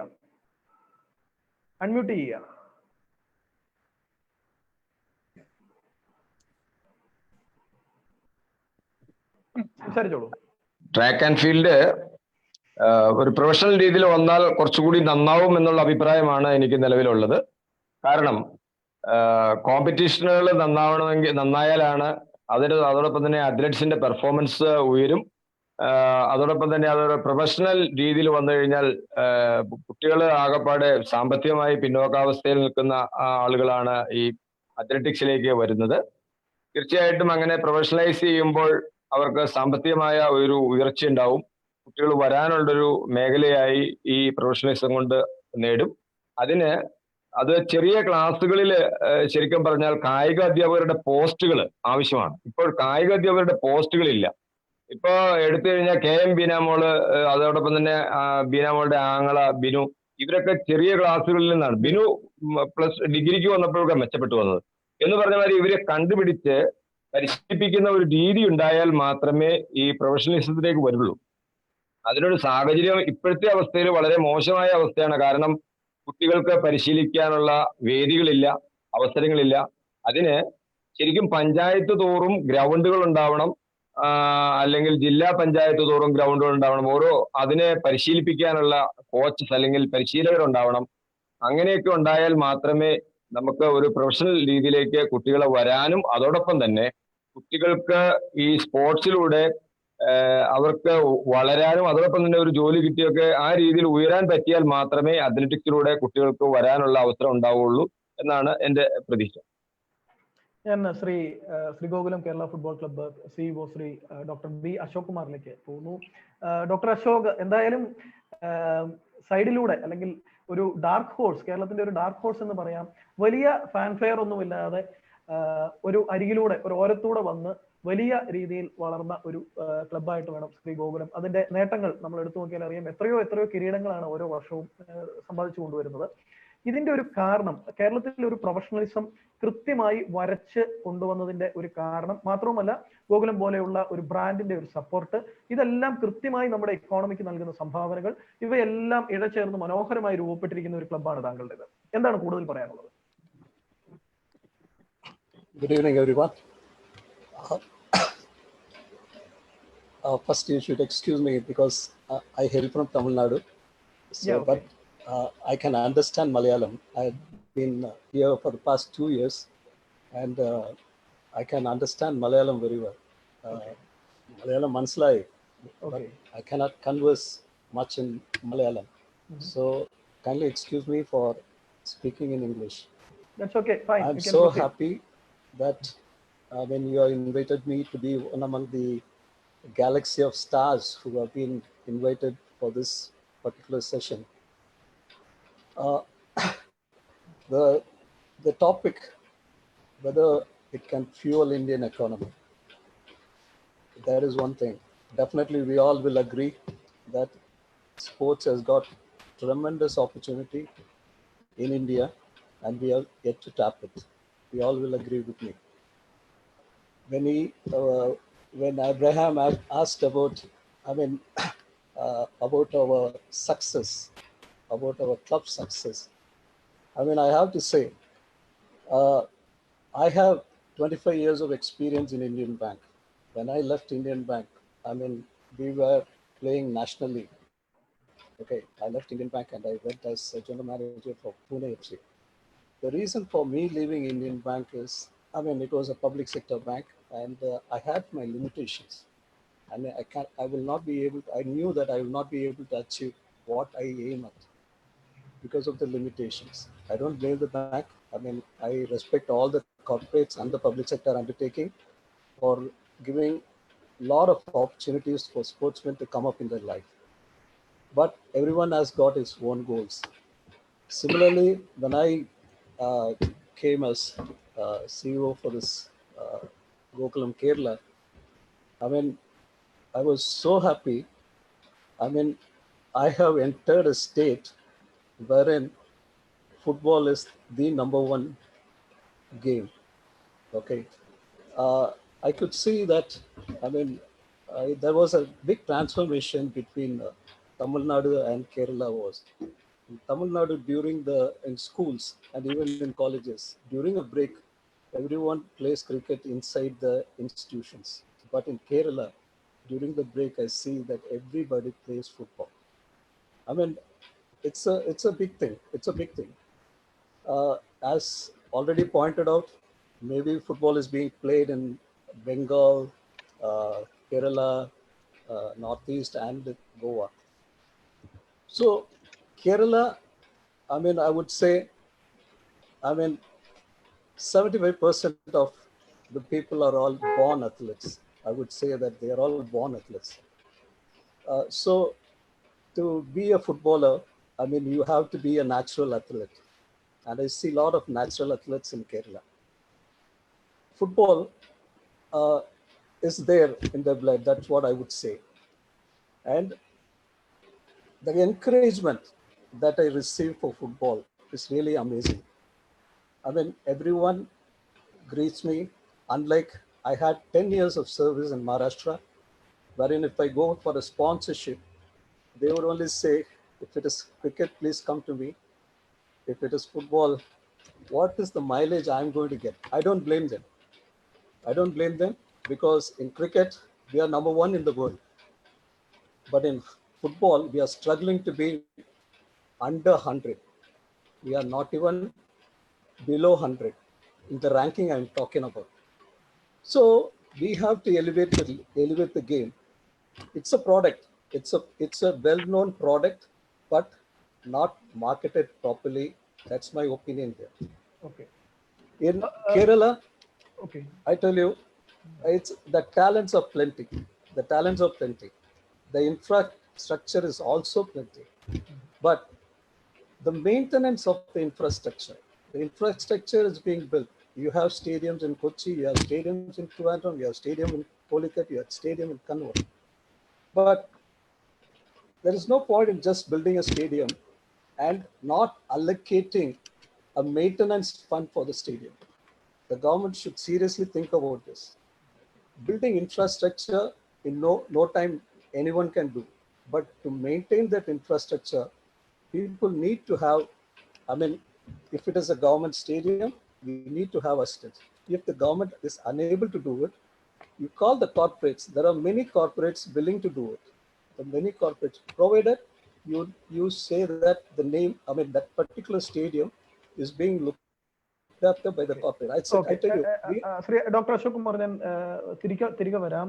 വ്യക്തമാണ്, അതായത് കോർപ്പറേറ്റ് വൽക്കരണം സ്പോർട്സിൽ കേരളം എത്രയും വേഗം തുടങ്ങേണ്ട ഒരു കാര്യമാണ്. ഞാൻ ശ്രീ അബ്ദുള്ള മാളിയേക്കലിലേക്ക് പോകുന്നു, founder and CEO one India kite team. ഇവിടെ ശ്രീ അബ്ദുള്ളയോട് എടുത്ത് ചോദിക്കേണ്ട ഒരു കാര്യം, പട്ടം പറത്തൽ അല്ലെങ്കിൽ വള്ളം കളി, ഉത്തരേന്ത്യയിലും മറ്റുമുള്ള മലാഖാമ്പ് തുടങ്ങിയ നമ്മുടെ പ്രാദേശികമായ ധാരാളം സ്പോർട്സ് ഇവന്റുകൾ നമുക്കുണ്ട്. ഇപ്പൊ ചൈനയ്ക്ക് ഡ്രാഗൺ ടെസ്റ്റ് പോലത്തെ കാര്യങ്ങൾ, അത് കൾച്ചറുമായി ബന്ധപ്പെട്ട് ഇഴയെടുപ്പമുള്ള കാര്യങ്ങളാണ്. ഇത് നമ്മുടെ ടൂറിസം വരുമാനത്തിന് ആക്കം കൂട്ടുന്ന തരത്തിലേക്ക് നമ്മൾ കൺവേർട്ട് ചെയ്യേണ്ടേ? ഒപ്പം തന്നെ നമ്മുടെ വള്ളംകളി പോലെയുള്ള കാര്യങ്ങൾ, ഇക്കാര്യത്തിൽ എത്രമാത്രം നമ്മൾ മുൻപന്തിയിലാണ് നിൽക്കുന്നത്, അല്ലെങ്കിൽ ഇതിന്റെ ഒരു ടൂറിസം താങ്കളൊന്ന് പറഞ്ഞാൽ നന്നായിരിക്കും. Good evening. വളരെ സന്തോഷം ആദ്യമായി ഇങ്ങനെ ഒരു വിഷയം ചർച്ച ചെയ്യുന്നതിൽ. ആദ്യമായിട്ട് ഞാൻ 1-2 പോയിന്റ് വളരെ വ്യക്തമായിട്ട് പറയാം. എയ്റോ സ്പോർട്സ് ഇൻഡസ്ട്രിയിലാണ് കഴിഞ്ഞ 15 വർഷമായിട്ട് നമ്മുടെ ടീം എക്സ്പെർട്ടൈസ് ചെയ്തിരിക്കുന്നത്. അതുകൊണ്ട് പലവർക്കും ഈ ഒരു മേഖലയെ കുറിച്ചുള്ള ചില അവ്യക്തതകളുണ്ട്. ഇപ്പം അതിൽ നമ്മുടെ പാരാസൈലിംഗ് ആണെങ്കിലും പാരാഗ്ലൈഡിംഗ് ആണെങ്കിലും നമ്മുടെ ബീച്ച് ടൂറിസവുമായി ബന്ധപ്പെട്ടുകൊണ്ട് പ്രവർത്തിക്കുന്ന കൈറ്റ് സർഫിംഗ് ആണെങ്കിലും, ഇതിൽ നവാസ് മീരൻ സാർ പറഞ്ഞ ഒരു കാര്യത്തിലേക്ക് ഞാൻ ഒന്ന് ആഡ് ചെയ്യാം. ഒരു ഫിനാൻഷ്യൽ ആയിട്ടുള്ള ഒരു കാര്യം, നമ്മുടെ ഈ മേഖലയുടെ സാമ്പത്തികമായിട്ടുള്ള ഒരു വലിപ്പം എന്നറിയാൻ, ഒരു കൈറ്റ് സർഫർക്ക് ഒരു ഇൻഡിവിജ്വൽ ഏകദേശം $3000 മുതൽ $5000 വരെ സ്വന്തമായിട്ട് ചെലവാക്കിയിട്ടാണ് ഒരു പാരാ സെയിലിംഗ് അല്ലെങ്കിൽ സർഫിംഗ് കിറ്റ് വാങ്ങുന്നത്. ഏകദേശം ഇന്ത്യയിൽ ഇത്തരത്തില് ഗോവയിലും മുംബൈയിലും കേരളത്തിന്റെ ചില ഭാഗങ്ങളിൽ, ഇപ്പൊ കണ്ണൂരാണെങ്കിലും ആലപ്പുഴ ആണെങ്കിലും കോവളത്താണെങ്കിലൊക്കെ ഓൾ ഇന്ത്യ ലെവൽ 1500ഓളം പ്രൊഫഷണൽ കൈറ്റ് സർഫേഴ്സ് ഉണ്ട്. ബീച്ചുകൾ കേന്ദ്രമായി പ്രവർത്തിക്കുന്ന ഒരു കാര്യമാണ്. ഒരുപക്ഷെ ജിജി തോമസൺ സാറിന് പെട്ടെന്ന് കാര്യങ്ങളും മനസ്സിലാവും. കാരണം ഇന്ത്യക്ക് പുറത്ത് ഏറ്റവും കൂടുതൽ ഫ്ലൈയിങ് ആക്ടിവിറ്റീസ് പ്രൊമോട്ട് ചെയ്യുന്ന രാജ്യം ചൈനയാണ്. ഒരു വർഷത്തിൽ ഞങ്ങളുടെ ടീം തന്നെ ഒരു 6 പ്രാവശ്യമെങ്കിലും ചൈന ഗവൺമെന്റിന്റെ ഇൻവിറ്റേഷനോട് കൂടി നമ്മളവിടെ പെർഫോം ചെയ്യാൻ പോകാറുണ്ട്. ഇതിൽ നമ്മുടെ ടീമിന് മനസ്സിലായ ഒരു കാര്യം എന്താ വെച്ചാൽ, ഗവൺമെന്റ് തലത്തിൽ പോളിസി ഉണ്ടാക്കുകയാണെങ്കിൽ നമ്മുടെ സ്പോർട്സ് എക്കോണമിക്ക് അത് വളരെയധികം ഒരു മുതൽക്കൂട്ടാകും. കേരളത്തിൽ നമുക്ക് എടുത്തു പറയാൻ പറ്റുന്നത് ഇപ്പൊ നമ്മുടെ ഇടുക്കിയിലെ അല്ലെങ്കിൽ കോട്ടയം ജില്ലയുടെ അതിർത്തിയിലായിട്ടുള്ള വാഗമണിൽ മാത്രമാണ് ഒരു പാരാഗ്ലൈഡിംഗ് ഫെസ്റ്റിവൽ നടക്കുന്നത്. നോർത്ത് ഇന്ത്യയിലാണെങ്കിൽ നമുക്കറിയാം ഹിമാചൽ പ്രദേശിലും മണാലിയിലും കുളുവിലെല്ലാം ഇന്റർനാഷണൽ പാരാഗ്ലൈഡേഴ്സ് വരുന്നുണ്ട്. അപ്പൊ ഇതുപോലെ പുതിയ മേഖലകൾ, പുതിയ ന്യൂ ജനറേഷന് താല്പര്യമുള്ള മേഖലകൾ ഏതൊക്കെയാണെന്ന് നമ്മൾ ഐഡന്റിഫൈ ചെയ്തിട്ട് അതിന് നമുക്ക് കുറച്ചും കൂടി ഒരു ഇമ്പോർട്ടൻസ്, പ്രോമിനൻസ് കൊടുക്കുകയാണെങ്കിൽ നമ്മുടെ എക്കണോമിക്ക് പുതിയ ജനറേഷന് താല്പര്യമുള്ള സ്പോർട്സ് ആക്ടിവിറ്റികൾ നമുക്ക് തുടക്കം കുറിക്കാൻ പറ്റും. അതുപോലെ തന്നെ നമുക്കറിയാം, നമുക്കൊരു സ്പോർട്സ് കൾച്ചറിന്റെ ഭാഗമായിട്ടാണ് ഒരു ഫാമിലി സ്പോർട്ടിംഗ് ഇവന്റ് എന്നുള്ള രീതിയിലാണ് നമ്മുടെ കൈറ്റ് ഫെസ്റ്റിവലിനെല്ലാം എല്ലാവരും കാണുന്നത്. ഇതിനെല്ലാം ഞാൻ കൂടുതലും ചൈനയുടെ ഉദാഹരണം പറയാൻ കാരണം, ചൈനയിൽ ഏകദേശം 40ഓളം പ്രോവിൻസുകളിൽ 100ഓളം കൈറ്റ് ഫെസ്റ്റിവൽ നടക്കുന്നുണ്ട്. ഒരു കൈറ്റ് ഫെസ്റ്റിവൽ കാണാൻ വരുന്ന ഫാൻസിന്റെ എണ്ണം എന്ന് പറയുന്നത് 2 ലക്ഷം മുതൽ 3 ലക്ഷം വരെയുള്ള ജനങ്ങളാണ്. അപ്പൊ അതിൻ്റെ ഒരു വലുപ്പം നമുക്കൊന്ന് മനസ്സിലാക്കാൻ പറ്റും. തീർച്ചയായിട്ടും ക്രിക്കറ്റ് മാത്രമല്ല, ക്രിക്കറ്റ് 1992 ശേഷമാണ് ലാഭകരമായതെന്ന് പറഞ്ഞു. വ്യക്തി അധിഷ്ഠിതമായിട്ടുള്ള സ്പോർട്സ് ഇനങ്ങളായിട്ടുള്ള ഫ്ലൈയിങ് ആയിട്ടുള്ള ഏരിയകളിലേക്കും നമ്മുടെ ജനങ്ങൾക്ക്, പുതിയ ജനറേഷന് താല്പര്യമുണ്ട്. തീർച്ചയായിട്ടും അത്തരത്തിലുള്ള കാര്യങ്ങളിലെ കുറിച്ചിട്ട് വിശദമായിട്ട് ഞാൻ പറയാം. ഓക്കെ, ഞാൻ കൈറ്റ് സർഫിംഗ്, അത് തെറ്റിദ്ധരിച്ചാണ് പ്രയോഗം നടത്തിയത്, ക്ഷമിക്കുക. കൈറ്റ് സർഫിംഗ് ആണ് അദ്ദേഹത്തിന്റെ മേഖല, എന്നോട് ക്ഷമിക്കുക. അടുത്തത് ശ്രീ ആരോമൽ വിജയൻ, നമ്മുടെ പ്രിയപ്പെട്ട IM വിജയന്റെ മകൻ കൂടിയാണ്. അദ്ദേഹം വീഡിയോ അനലൈസറാണ്. ധാരാളം സ്പോർട്സ് മേഖലയിൽ ഉള്ള ചലച്ചിത്രങ്ങൾക്ക്, വേൾഡ് കപ്പ് പോലെയുള്ള പെപ്പയൊക്കെ അഭിനയിക്കുന്ന സിനിമകളിൽ അദ്ദേഹം വീഡിയോ സ്പോർട്സ് കോറിയോഗ്രാഫി കൂടി നിർവഹിക്കുന്നു.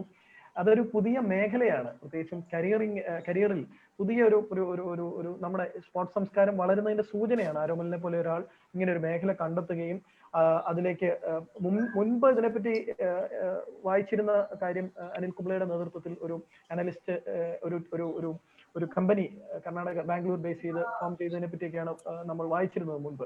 പക്ഷെ ഇപ്പോൾ കേരളത്തിലേക്ക് പോലും ഇത്തരം പ്രൊഫഷണൽ സാധ്യതകൾ വലുതാവുന്നതിന്റെ ഉദാഹരണമാണ് ശ്രീ ആരോമലിനെ പോലെയുള്ളവർ ഈ മേഖലയിൽ വരുന്നത്. ആരോമൽ എന്ത് പറയുന്നു? ഞാൻ ശരിക്കും പറഞ്ഞു കഴിഞ്ഞാൽ പഠിച്ചത് മുംബൈയിലാണ്, വീഡിയോ അനാലിസിസ് എന്ന് പറഞ്ഞിട്ടുള്ള സംഭവം. ഓക്കെ, പറഞ്ഞോളൂ. വീഡിയോ അനാലിസിസ് എന്ന് പറഞ്ഞിട്ടുള്ള സംഭവം. അപ്പോ ഫസ്റ്റ് ടൈം ഞാൻ ഫുട്ബോളിലായിരുന്നു ഫോക്കസ്ഡ്. ഫുട്ബോൾ കളിക്കാൻ പറ്റില്ല എന്നുള്ളൊരു സിറ്റുവേഷൻ വന്നപ്പോഴാണ് ഞാൻ ഈ വീഡിയോ അനാലിസിസ് എന്ന് പറയുന്ന സംഭവം പഠിക്കാനായിട്ട് കിടന്നത്. പറഞ്ഞോളൂ, കേൾക്കാം. വീഡിയോ അനാലിസിസ് എന്ന് പറഞ്ഞ സംഭവം പഠിക്കാനായിട്ട് ഞാൻ കിടന്നത്. പിന്നെ അത് സ്റ്റാർട്ട് ചെയ്ത് പിന്നെ അത് പഠിച്ചു വന്ന് എനിക്ക് ഹലോ കേൾക്കാം, പറഞ്ഞോളൂ, തുടർന്നോളൂ. ഞാൻ വീഡിയോ അനാലിസിസ് എന്ന് പറയുന്ന സംഭവം മുംബൈയിലാണ് പഠിച്ചത് ശരിക്കും പറഞ്ഞു. ഒരു കുഴപ്പമില്ല, അതിനുശേഷമാണ് ഞാൻ ഫിലിം ഫീൽഡിലേക്ക് കടന്നത്. അതിൽ സ്പോർട്സ് കൊറിയോഗ്രാഫി ചെയ്യാനായിട്ട് ഞാൻ ഫസ്റ്റ് ടൈം ഇവിടെ നാട്ടിൽ വന്നിട്ട് അവിടുന്ന് എന്നെ മുംബൈയിലെ വീഡിയോ അനാലിസിസ് പഠിപ്പിക്കാനായിട്ട് കൊണ്ടുപോയ ദിനേശ് നായർ എന്ന് പറഞ്ഞിട്ടുള്ള ആളുണ്ട്. ഓക്കെ, അദ്ദേഹമാണ് എനിക്ക് ഒരു ഹിന്ദി പടത്തിൽ ഇതുപോലെ അനാലിസിസ് ചെയ്യാനായിട്ടൊരു ഓഫർ തന്നത്.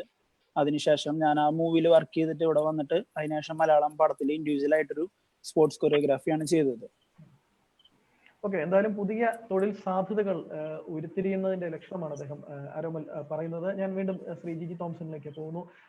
ശ്രീ ജിജി തോംസൺ, എപ്പോഴും നമ്മൾ പല തരത്തിലുള്ള സാംസ്കാരികമായ പോരാട്ടം കൂടി നടത്തിയിട്ടാണ് പലപ്പോഴും ഇന്ത്യൻ ടീമുകൾ ഇവോൾവ് ചെയ്യപ്പെടുന്നത്. അപ്പോൾ ക്രിക്കറ്റിലാണെങ്കിൽ 1983 വേൾഡ് കപ്പ് നേടിയ അതുവരെ ഒരു കപിൽ ദേവിന്റെ നേതൃത്വത്തിൽ വന്നെങ്കിലും ഈ ലിബറലൈസേഷന് ശേഷമാണ് നമ്മളൊരു പ്രൊഫഷണലായ ഒരു ടീമായി വളരുകയും സൗരവ് ഗാംഗുലി, തുടർന്ന് ഇങ്ങോട്ട് ധോണി, കോഹ്ലി തുടങ്ങിയവരുടെ നേതൃത്വത്തിൽ വലിയൊരു ഫോഴ്സ് ടു റെക്കൺ വിത്ത് ആയി മാറിയത് ഈ ലിബറലൈസേഷന് ശേഷമാണ്. എന്റെ ചോദ്യം, വിവിധ സംസ്കാരങ്ങൾ, ഭാഷാപരമായ ഏകീകരണം ഇല്ലായ്മ തുടങ്ങിയ പ്രശ്നങ്ങൾ, തുടങ്ങിയ പ്രതിബന്ധങ്ങളെ എല്ലാം മറികടന്ന് കബീർ ഖാൻ എന്ന് പറയുന്ന ഷാരൂഖ് ഖാൻ അഭിനയിച്ച ചക് ദേ ഇന്ത്യ എന്ന് പറയുന്ന സിനിമയിൽ കാണിച്ചതുപോലെയുള്ള പ്രതിബന്ധങ്ങളെല്ലാം മറികടക്കുമ്പോൾ, അതുമായി നമ്മൾ കമ്പയർ ചെയ്ത് നോക്കുമ്പോൾ ഇപ്പോൾ വലിയൊരു പ്രശ്നമാണ് ഈ ഇൻഡിവിജ്വൽ ഗ്ലോറി, അല്ലെങ്കിൽ ഇൻഡിവിജ്വൽ ആയിട്ട് ഗഗനെ പോലെയുള്ള നമ്മുടെ ഷൂട്ടർ ഗഗൻ, അല്ലെങ്കിൽ സൈന നെഹ്വാൾ, ഇവരെല്ലാവരും ഗോപിചന്ദ് അക്കാഡമിയിലൂടെ വരുന്നു. അപ്പോൾ ഒരു വശത്ത് വ്യക്തിയുടെ പണം ഉപയോഗിച്ചുള്ള സ്പോർട്സ് പരിശീലനങ്ങൾ നേട്ടത്തിലേക്ക് പോകുന്നു.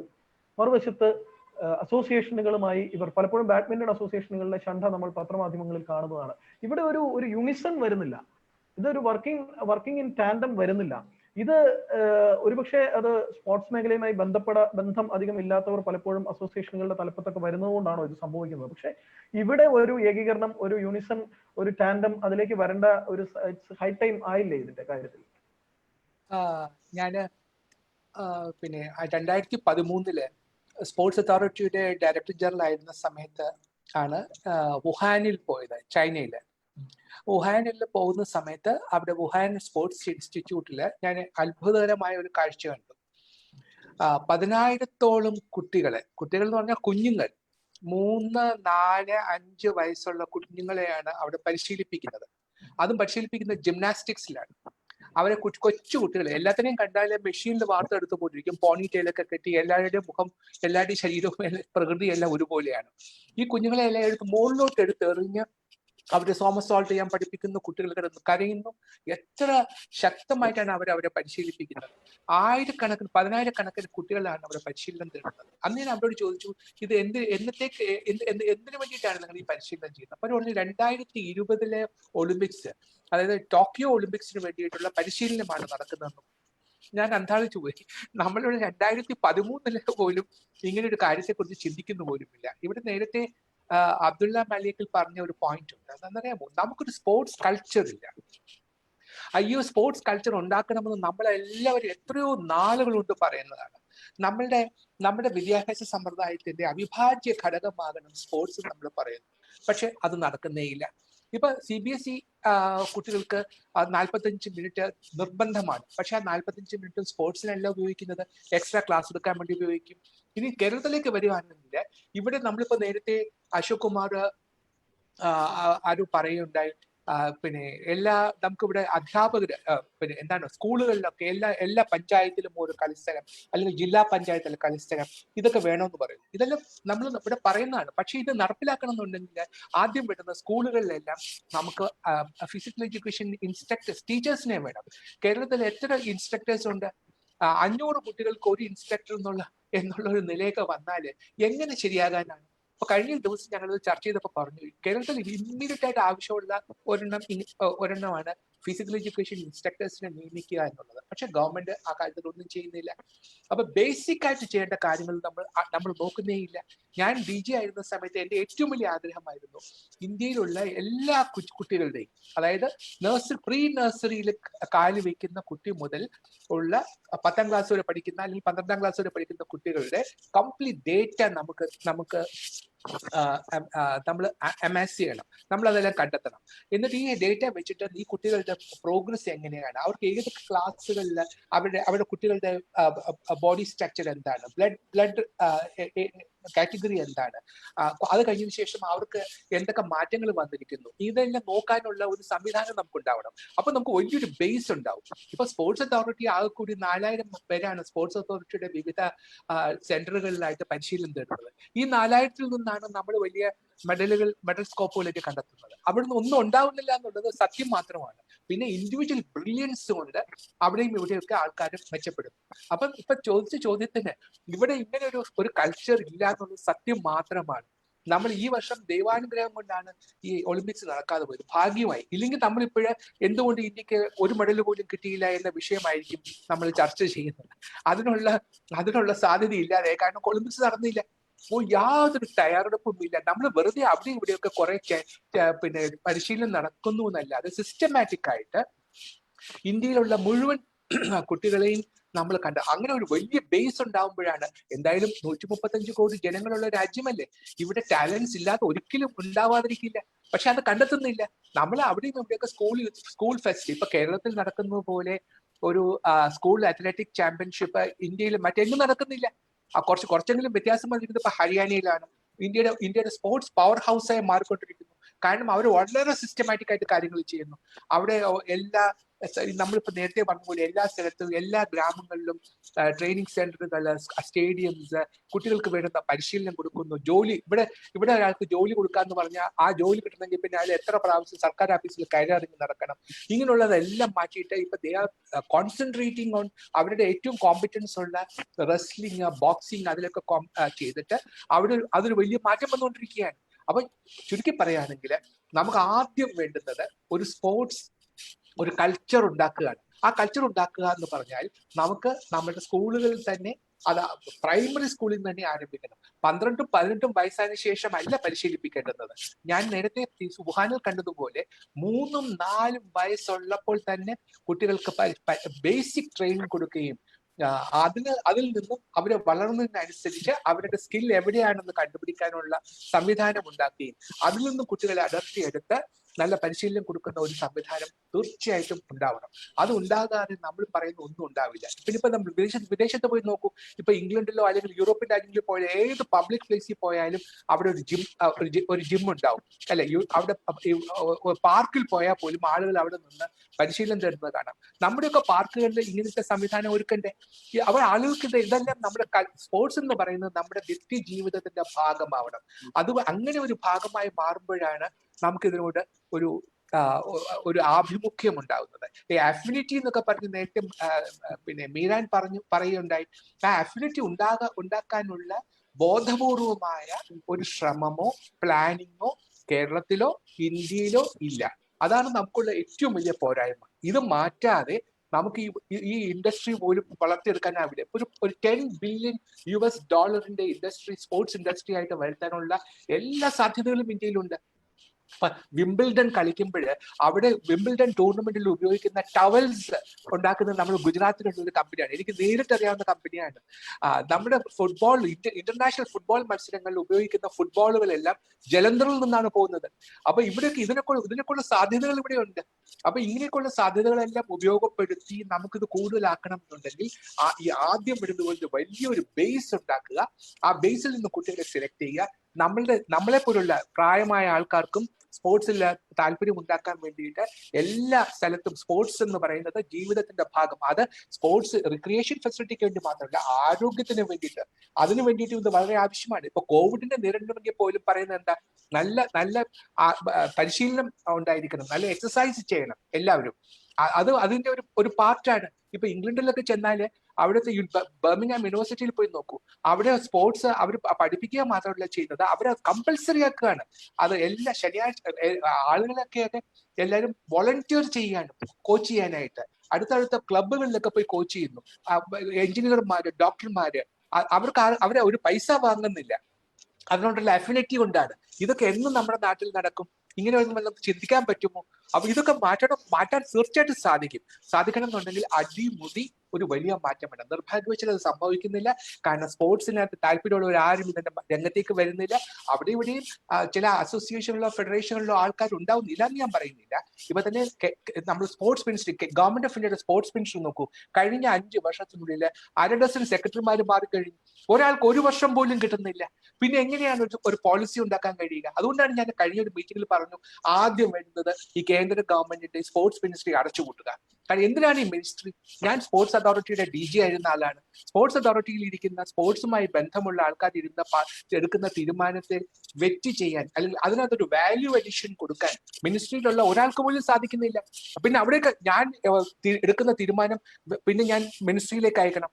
അവിടെ ചെല്ലുമ്പോൾ അവിടെ ഒരു ഡെപ്യൂട്ടി സെക്രട്ടറി, പിന്നെ ഒരു ജോയിന്റ് സെക്രട്ടറി, അഡീഷണൽ സെക്രട്ടറി, പിന്നെ മന്ത്രി. ഇവർക്ക് ആർക്കും സ്പോർട്സുമായിട്ട് യാതൊരു ബന്ധവുമില്ല. അപ്പൊ അവർക്ക് ഞങ്ങൾക്ക് എന്തോ കഴിവുണ്ട് എന്ന് കാണിക്കാനുള്ള ശ്രമത്തിന് അവർ ആവശ്യമില്ലാത്ത ഓരോ ഉടക്കുകൾ എഴുതിയിടും. ഇതിങ്ങനെ ഓരോന്നും നശിപ്പിച്ചുകൊണ്ടിരിക്കും. അപ്പൊ ഈ സമ്പ്രദായങ്ങൾക്കെല്ലാം മാറ്റം വേണമെന്നുണ്ടെങ്കിൽ വലിയൊരു ചേഞ്ച് ആവശ്യമാണ്. നിർഭാഗ്യവശാൽ ഇതിനെക്കുറിച്ച് ആരും ചിന്തിക്കുന്നില്ല, ആരും വേണ്ട നടപടി എടുക്കുന്നില്ല. കാരണം സ്പോർട്സ് ഇപ്പോഴും ഒരു പ്രയോറിറ്റി ഏരിയ അല്ല. ഗവൺമെന്റ് ഓഫ് ഇന്ത്യയിൽ സ്പോർട്സ് സെക്രട്ടറി ആവുക എന്ന് പറഞ്ഞാൽ ഒന്നിനും കൊള്ളാത്തവനെ പിടിച്ച് അവിടെ വെച്ചു എന്നാണ് നമ്മൾ വിചാരിക്കേണ്ടത്. ഒരു IAS ഓഫീസറും അവർക്കൊരു ചോയ്സ് ഉണ്ടെങ്കിൽ സ്പോർട്സിൽ പോവില്ല. കാരണം അവിടെ പിന്നെ കോമേഴ്സിലോ ഫൈനാൻസിലോ അല്ലെങ്കിൽ ഇൻഡസ്ട്രിയിലോ ഒക്കെ പോകാൻ താല്പര്യമായിട്ട് നിൽക്കുന്ന ആൾക്കാർ എവിടെ വരാനാണ്? അപ്പൊ അവിടെ ഇവിടെയൊക്കെ കുഴപ്പം കാണിച്ച് ഒരു പണിഷ്മെന്റ് ഒക്കെ വരുമ്പോഴത്തേക്ക് അവനെ പിടിച്ച് സ്പോർട്സിലിടും, അല്ലെങ്കിൽ യൂത്ത് അഫയേഴ്സിലിടും. ഇവിടെ ഒന്നും സംഭവിക്കുന്നില്ല. അപ്പൊ ഈ വക കാര്യങ്ങളിൽ ഒരു വലിയ മാറ്റം ഉണ്ടാകാത്തിടത്തോളം കാലം നമ്മൾ പറയുന്ന സ്വപ്ന പദ്ധതി, നമ്മുടെ സ്പോർട്സ് ബിസിനസ് വലുതാക്കുക, ഇന്ത്യൻ എക്കോണമിയുടെ ഒരു 5% വരെ കോൺട്രിബ്യൂട്ട് ചെയ്യാൻ കെൽപ്പുള്ള ഒരു സെക്ടറെ നമ്മൾ ഇല്ലാതാക്കുകയാണ്. ഒരു കാര്യം കൂടി പറഞ്ഞ് ഞാൻ അവസാനിപ്പിക്കാം. ഇവിടെ സ്പോർട്സ് ടൂറിസത്തെ കുറിച്ച് നേരത്തെ അബ്ദുള്ള മലിക്കിൽ പറഞ്ഞു. നോക്കൂ, ഞാൻ അതിന് ഒരു എഫേർട്ട് എടുത്തു. ഞാനിപ്പോ തിരുവനന്തപുരം ഗോൾഫ് ക്ലബിന്റെ പ്രസിഡന്റ് ആണ്. സ്പോർട്സ് ടൂറിസം ഗോൾഫ് ടൂറിസം എന്ന് പറഞ്ഞിട്ട് കേന്ദ്ര ഗവൺമെന്റിന്റെ ടൂറിസം ഡിപ്പാർട്ട്മെന്റിൽ നിന്ന് 25 കോടി രൂപ ഞങ്ങൾ സമാഹരിച്ചു. പക്ഷെ ആ 25 കോടി രൂപ ഞങ്ങൾക്ക് ക്ലബിന് തരില്ല, ഗവൺമെന്റ് ടു ഗവൺമെന്റ് കൊടുക്കുള്ളൂ. അപ്പൊ സ്പോർട്സ് മിനിസ്ട്രി ടൂറിസം മിനിസ്ട്രി ആ 25 കോടി രൂപ സ്പോർട്സ് മിനിസ്ട്രിക്ക് കൊടുത്തു. അപ്പൊ സ്പോർട്സ് മിനിസ്ട്രി എന്താ ചെയ്യുന്നത്? അവർ തിരുവനന്തപുരത്തുള്ള LNCP-യിലേക്ക് അതിന് ആ പണം അയച്ചു കൊടുക്കും. അവര് വേണം ഈ പ്രോഗ്രാം എടുക്കാൻ. കഴിഞ്ഞ 3-4 വർഷമായിട്ട് ഒരു പരിപാടിയും നടന്നിട്ടില്ല. 25 കോടി രൂപ സ്പോർട്സ് ടൂറിസത്തിന് വേണ്ടിയിട്ട്, ഗോൾഫ് ടൂറിസത്തിന് വേണ്ടി കേന്ദ്ര ഗവൺമെന്റ് അനുവദിക്കുക. അത് നടപ്പിലാക്കേണ്ടുന്ന ആൾക്കാരെ പല പല കാരണങ്ങളാൽ താല്പര്യമില്ല, പണം ചെലവഴിച്ചാൽ നാളെ വിജിലൻസ് എൻക്വയറി വരും, അതുകൊണ്ട് ഇതൊന്നും ചെയ്യാതിരിക്കുന്നതാണ് നല്ലത് എന്നൊക്കെ പറഞ്ഞ് അങ്ങനെ ഉഴപ്പി നടക്കുകയാണ്. ഇതൊക്കെയാണ് ഗ്രൗണ്ട് റിയാലിറ്റീസ്. പിന്നെ എങ്ങനെ നമ്മുടെ കാര്യങ്ങൾ ശരിയാകും?